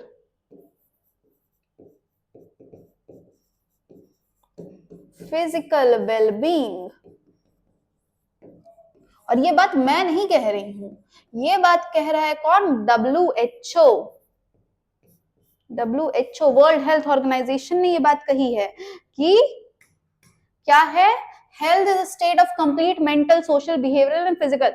सोचो कि तुम फिजिकली एकदम हट्टे कट्टे नौजवान हो, एकदम 6 फुट लंबे हो, लेकिन मेंटली तुम्हारा दिमाग चलता ही नहीं है, तुम आ वाह करते करते घूमते रहते हो। और चलो ठीक है, चलो तुम्हारा फिजिकल भी ठीक है, मेंटल भी ठीक है, लेकिन सोशल तुम किसी से बात ही नहीं कर पा रहे हो, अपने उम्र के नौजवानों से, युवतियों से बात कर नहीं पा रहे हो, तो क्या सोशल तुम्हारा वेलबींग, तो भी तुम हेल्थी नहीं हो। बिहेवियरल इशू है तुमको, तुम जहां जाते हो वहां लड़ भिड़ लेते हो, वो बिहेवियरल, तो वो भी तुम हेल्दी नहीं हो। अगर तुम चारों क्राइटेरिया में फिट हो मेरे बच्चों, तभी जाके तुम हेल्दी हो। तो जरा बताना मुझे कि कौन कौन हेल्दी है, लिखना मैम आई एम हेल्दी। ठीक है, अब ये तो WHO, लेकिन WHO से क्या आने से पहले भी बहुत सारे लोगों ने, जैसे कि अर्ली ग्रीक्स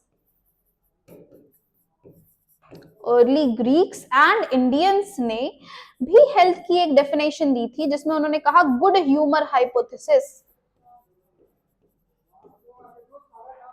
वात पित्त जो है वो हमारा सही रहना चाहिए,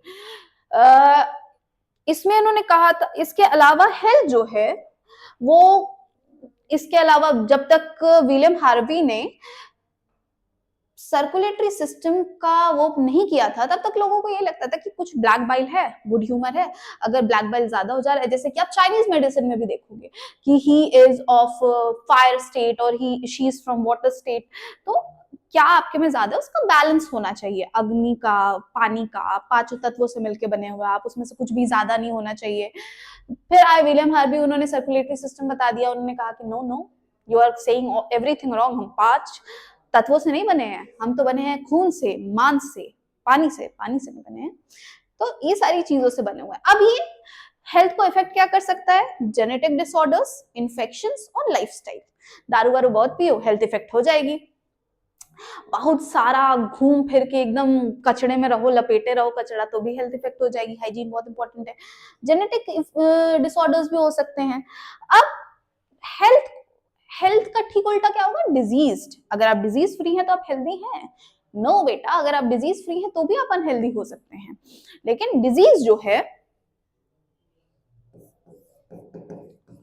अब डिजीज जो है उसका मतलब क्या है? किसी माइक्रोब, फिजिकली हम अनफिट है तो उसको हम डिजीज कहते हैं। वो भी फिजिकली अनफिट कैसे? किसी पर्टिकुलर माइक्रोब ने हमको वो कर दिया या फिर ऐसा कुछ हो गया।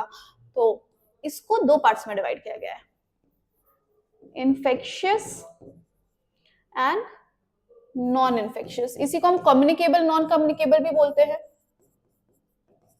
ठीक है, इन्फेक्शियस जो कि इजीली ट्रांसमिट हो जाए। ट्रांसमिटेड किसके थ्रू ट्रांसमिट हो रहा है मेरे बच्चों? By air, water, vector.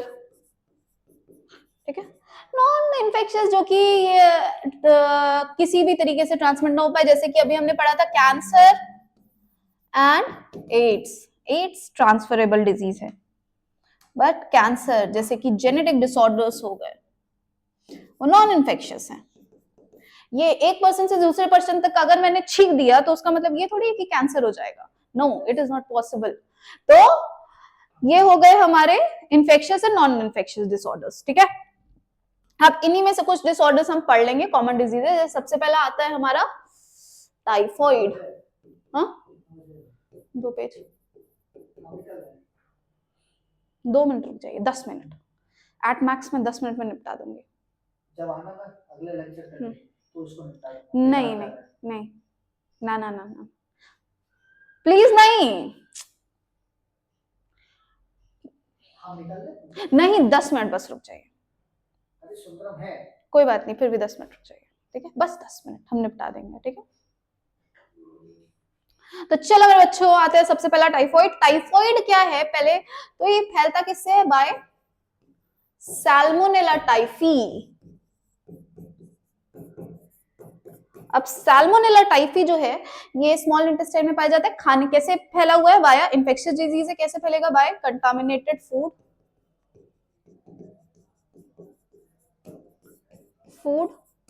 Water etcetera. इसमें सिम्टम्स क्या हो जाते हैं? High fever. ठीक है, इसके अलावा weakness, loss of appetite, constipation, headache and perforation. ठीक है, इसको कंफर्म करने का जो टेस्ट है उसको हम क्या कहते हैं? विडाल टेस्ट कहते हैं। कौन सा टेस्ट है? Widal test. इसका एक बहुत ही क्लासिक एग्जांपल है टाइफॉइड मैरी का। ये जो मैरी थी मेरे बच्चों, ये थी एक साइंटिस्ट नहीं थी, ये असल में थी एक कुक, खाना बनाती थी और खाना बना के कॉलर टाइट, फ्यूचर ब्राइट करके बहुत आगे जा रही थी ये। लेकिन इनको बार बार हो जाता था टाइफॉइड, और जब भी ये खाना बनाती थी तो टाइफॉइड होने के साथ साथ ये करके खाने में ही छींक देती थी। अब सोचो, वही खाना जितने लोग खाते थे उनको भी टाइफॉइड हो जाता था। It is a highly infectious disease. Next आता है हमारा क्या? निमोनिया। निमोनिया जो है वो किसके थ्रू होता है? स्ट्रेप्टोकोकस न्यूमोनाई या हीमोफिलियस इन्फ्लुएंजाई के थ्रू होता है। इसमें क्या होता है कि आपका जो एल्वेलॉय है वो म्यूकस से भर जाता है, जिसकी वजह से इन्फेक्शन हो जाता है। इसके सिम्टम्स क्या है? स्ट्रेप्टोकोकस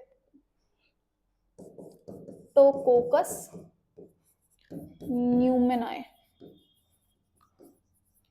ठीक है, इसमें क्या होता है? इसके सिम्टम्स हैं फीवर, चिल, कफ, हेडेक। सीवियर केसेस में कई बार लिप्स और फिंगर्स जो होते हैं वो ग्रे या ब्लूइश हो जाते हैं due to deficiency of oxygen, hypoxia हो जाता है। अगर ये कैसे हो रहा है? अगर कोई इन्फेक्टेड पर्सन है, उसने आपके मुंह पे छींक दिया तो उसके ड्रॉपलेट्स आपकी बॉडी में चले गए, उसके थ्रू हो जाता है। इसमें कई बार डिसेंट्री, प्लाक, डायरिया एक्सेट्रा भी हो जाता है। ठीक है, मतलब डिसेंट्री, प्लाक, डायरिया, ये और भी दूसरे बैक्टीरियल डिसऑर्डर्स है जो कि आपको देखने को मिलते हैं। थर्ड आता है हमारा क्या? Common cold. इसमें क्या है? सबसे पहले फीवर, चिल, कफ, हेडेक। ठीक है, अब आता है next common cold. Common cold किसकी वजह से होता है बेटा? राइनो वायरस की वजह से। हर 3 महीने में मम्मी लोग कहती है ना कि जुकाम होना भी अच्छा है, तो ये इसी राइनो वायरस की वजह से होता है। इसमें यूजुअली 3 से 7 दिन ये रहता है, जिसमें स्नीज, कफ होता है। एक इन्फेक्टेड पर्सन से दूसरे इन्फेक्टेड पर्सन पे भी हो सकता है। साथ में अगर कोई बहुत ही तेज अच्छा आदमी है जिसने कहा कि नहीं नहीं मैं तो जुकाम होते हुए भी मैं बाहर जाऊंगा, मैं दुनिया की सेवा करूंगा, तो फिर क्या होगा कि वो छींक देगा और उसके बाद से छींकने के बाद से ऐसे करके और उसी से उसने बुक छू ली और वही बुक फिर उसने तुमको पकड़ा दी, तो ऐसे भी हो जाता है। Next comes malaria. अब मलेरिया जो है बेटा, ये बड़ा ही काम का और बहुत ही मजेदार डिजीज है। ये किसके थ्रू होता है? Plasmodium vivax, plasmodium malariae and plasmodium falciparum, 3 type के डिजीज इंड्यूसिंग होते हैं। ये प्रोटोजोन्स होते हैं जिनके थ्रू ये होता है। प्लाज्मोडियम फैल्सिपारम जो है वो सबसे सीरियस है और इससे डेथ भी हो सकती है। अब ये जो है ये आपका पूरा मलेरिया स्प्रेड कैसे हो रहा है ये है। प्लाज्मोडियम जो है वो इंसान की बॉडी में through a infected female mosquito, malaria virus जो है प्लाज्मोडियम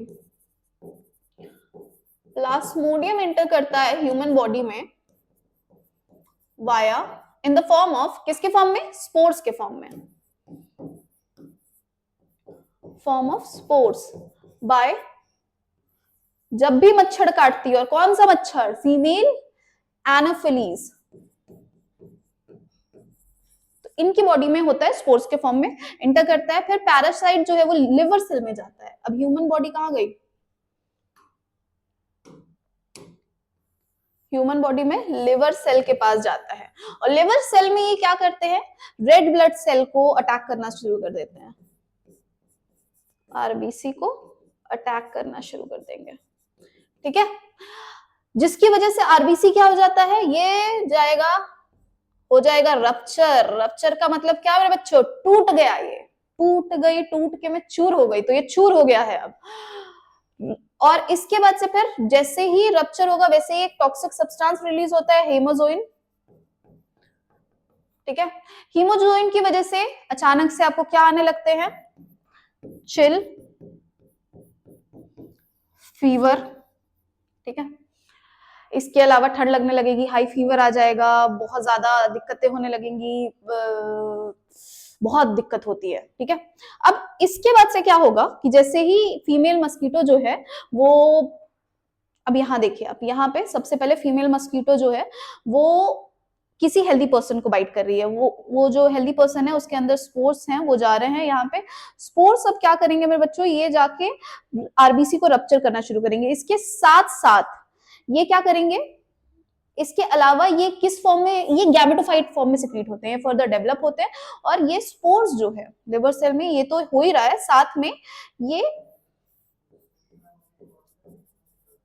गैमेटोफाइट में डेवलप होते हैं, गैमेट्स के फॉर्म में भी डेवलप होते रह रहे। अब ये जो गैमेट्स हैं ये क्या करेंगे? ये गैमेट्स को फिर कोई पर्टिकुलर मच्छर काट लेगा। इन्फेक्टेड मैं हूं तो मुझे कोई मच्छर ने काट लिया, अब मेरे अंदर ये गैमेट्स के फॉर्म में थे। ये गैमेट्स जो है वो जाके, मतलब ये गैमेट्स जो है ये जाके फीमेल मस्कीटो के गट में जाके रिप्रोड्यूस कर देंगे और क्या बनाएंगे बच्चों? स्पोर्स बनाएंगे। और यही जो स्पोर्स होगा ये फिर से, आप अगर किसी को काट देते हो, मतलब आप नहीं, फीमेल मस्कीटो किसी को काट देती है तो उसके अंदर ट्रांसफर हो जाता है। ये पूरी इनकी लाइफ साइकिल है। अब आते हैं अमीबियोसिस, अमीबिक डिसेंट्री। ये जो अमीबियासिस है ये किसके थ्रू होता है? इंटो अमीबा हिस्टोलिटिका के थ्रू होता है, ठीक है। किसके थ्रू होता है मेरे बच्चों? इंटो अमीबा हिस्टोलिटिका के थ्रू होता है, ठीक है। ये क्या करते हैं? ये लार्ज इंटेस्टाइन में जाके बैठ जाते हैं और लार्ज, इनका सबसे अच्छा सिम्टम क्या है? कॉन्स्टिपेशन होता है, एब्डोमिनल पेन होता है, क्रैम्प्स होता है, स्टूल जब भी जो भी आ रहा है, जो भी मटेरियल आ रहा है, एक्सक्रीटरी मटेरियल, उसमें म्यूकस होगा, कई बार ब्लड के क्लॉट्स होते हैं। ये इनका कॉमन वेक्टर कौन है? हाउस फ्लाइज होती हैं, थ्रू हाउस फ्लाई उड़ते हैं। Then comes ascariasis. एस्कैरियासिस जो है वो कॉमन राउंडवॉर्म या विचेरिया के थ्रू होता है। ये जो है ये क्या करते हैं? हेलमिंथीज फैमिली से आते हैं। इसमें सिम्टम्स क्या है? इंटरनल ब्लीडिंग हो जाती है, मस्कुलर पेन होता है, फीवर होता है, anaemia and blockage of intestinal passage, जिसकी वजह से फिर कॉन्स्टिपेशन होने लगता है। Egg of the parasite are excreted along with the foetus, faeces के साथ एक्स भी एक्सक्रीट होगा और उसके बाद से फिर उस पर कोई मक्खी बैठेगी। सोचो कि किसी के फेशियल मैटर पे कोई मक्खी बैठी है और फिर तुमको बहुत, वही मक्खी आके कहाँ बैठ गई? समोसे पे बैठ गई, जो कि ढका हुआ नहीं था, खाली रखा हुआ था, और तुमको उसी दिन समोसा खाने का मन कर दिया। तो तुम पहुंच गए एकदम दोस्त के साथ कि यस आज तो मैं समोसा खाऊंगा, और तुम समोसा खाते खाते तुमने वही समोसा पसंद किया जहां वो मक्खी बैठी थी। अब दुकानदार तो हट हट करके तुमको समोसा निकाल के दे देगा, तुम चटनी के साथ, वही फेशियल मैटर के साथ, कढ़ी चावल वाला फेशियल मैटर जिसपे वो मक्खी बैठी थी, उसी के साथ तुम खा रहे हो। तो इसके थ्रू भी हो जाता है। नेक्स्ट आता है एलिफेंटियासिस। एलिफेंटियासिस इसी को फाइलेरियासिस भी कहते हैं, फाइलेरिया भी कहते हैं, मोर कॉमन लैंग्वेज। इस ये होता किसके थ्रू है बच्चों? तो ये वुचेरिया फाइलेरियल वॉर्म होता है, वुचेरिया बैनक्रॉफ्टाई, तो उसके थ्रू होता है। इसमें क्या होता है कि जेनाइटल ऑर्गन्स अफेक्ट हो जाते हैं, इसमें लिम्फेटिक वेसल्स या लोअर लिम्स को ये जाके अफेक्ट करते हैं। ये पर्टिकुलर ऑर्गन रिलेटेड डिजीज है, पर्टिकुलर ऑर्गन को इफेक्ट करेगा, तो ऑर्गन रिलेटेड डिजीज है। ये लिम्फेटिक वेसल्स को और लोअर लिम्स को इफेक्ट करता है। इसमें क्या होता है कि क्रॉनिक इन्फ्लेमेशन होने लगता है, सूजन आने लगती है, और क्रॉनिक मतलब लाइफ टाइम के लिए है ये। जेनाइटल एरिया भी अफेक्ट होंगे, रिजल्टिंग इज ग्रॉस डिफॉर्मिटीज। ठीक है, पैथोजन जो है वो ट्रांसमिट हो जाते हैं इस बेचारे को। देखो इसका ग्रॉस डिफॉर्मिटी देख सकते हो आप। एंड एट द लास्ट आता है फंगस के कुछ एग्जांपल, जैसे कि रिंग वर्म। अब रिंग वर्म जो है वो बहुत ही कॉमन डिजीज है, usually dry scaly lesions create करता है अलग अलग पार्ट पे। दांत खाज खुजली के बारे में सुना ही होगा, ये वही है। These lesions are accompanied by intense itching, बहुत खुजली होती है, दांत खाज खुजली में जो खुजली है वो इसी वजह से है। हीट और मॉइस्चर में ज्यादा ग्रो करते हैं, इसीलिए जो आपका एंटी फंगल होता है वो मॉइस्चर से प्रिवेंट करते हैं। और डॉक्टर्स भी होते हैं वो कहते हैं कि इसको पानी से बचाइएगा, वो इसीलिए कहते हैं। यूजुअली ये कहाँ पाए जाते हैं? ग्रोइन या बिटवीन द टोज में पाए जाते हैं, और किसी इन्फेक्टेड पर्सन का टॉवल आपने यूज कर लिया या फिर सॉइल में यूजुअली होते हैं ये, तो वहां पे भी पाए जा सकते हैं। ठीक है, तो अब अगर इससे बचना है तो क्या करें? क्योंकि prevention is always better than cure, तो अपने घर के आसपास पानी ना जमा होने दे, ऐसी चीजें ना खाएं जो कि खुले में हैं, या फिर ऐसा कुछ भी ना खाएं। बाहर की चीजें कम से कम खाने की कोशिश करें, क्योंकि जैसा कि मैंने वो बताया था ना, वो वाली बीमारी गिलियन बरे सिंड्रोम, जीबीआई, उसमें भी क्या होता है कि जो जीबीआई का, जब आप बाहर का मांस या फिर ऐसा कुछ खाते हो ना, तो ये क्या होता है कि ये आपकी बॉडी के अंदर आ जाता है, और उसके बाद से फिर वो आपकी बॉडी को, आपकी बॉडी के इंपॉर्टेंट ऑर्गन्स को किल करने लग जाता है। इसके लिए अभी तो इम्यूनाइजेशन हो जाता है, बचपन से इम्यूनिटी प्रिवेंट करने के लिए दी जाती है, वैक्सीन प्रोवाइड करवाए जाते हैं, जिसकी वजह से बहुत सारी बीमारियों से हम बच जाते हैं। For example, very good example is small pox. Small pox जो है बेटा, एक टाइम पे इतना डेडली वायरस था कि इससे बचना बहुत मुश्किल था, लाखों लोग हर साल मारे जाते थे ड्यूरिंग द विक्टोरियन एरा ना। It was such a big disease for human being, लेकिन फिर इसका इम्यूनाइजेशन हो गया, जिसकी वजह से क्या हुआ कि आज आप देखो कि बहुत सारी ऐसी बीमारियां हैं जिनका हमको कोई चिंता करने की जरूरत ही नहीं होती है। तो ऐसे खत्म होता है ये चैप्टर, आपको आई होप समझ आया होगा। चलो भैया कुछ क्वेश्चंस कर लेते हैं। उप्स,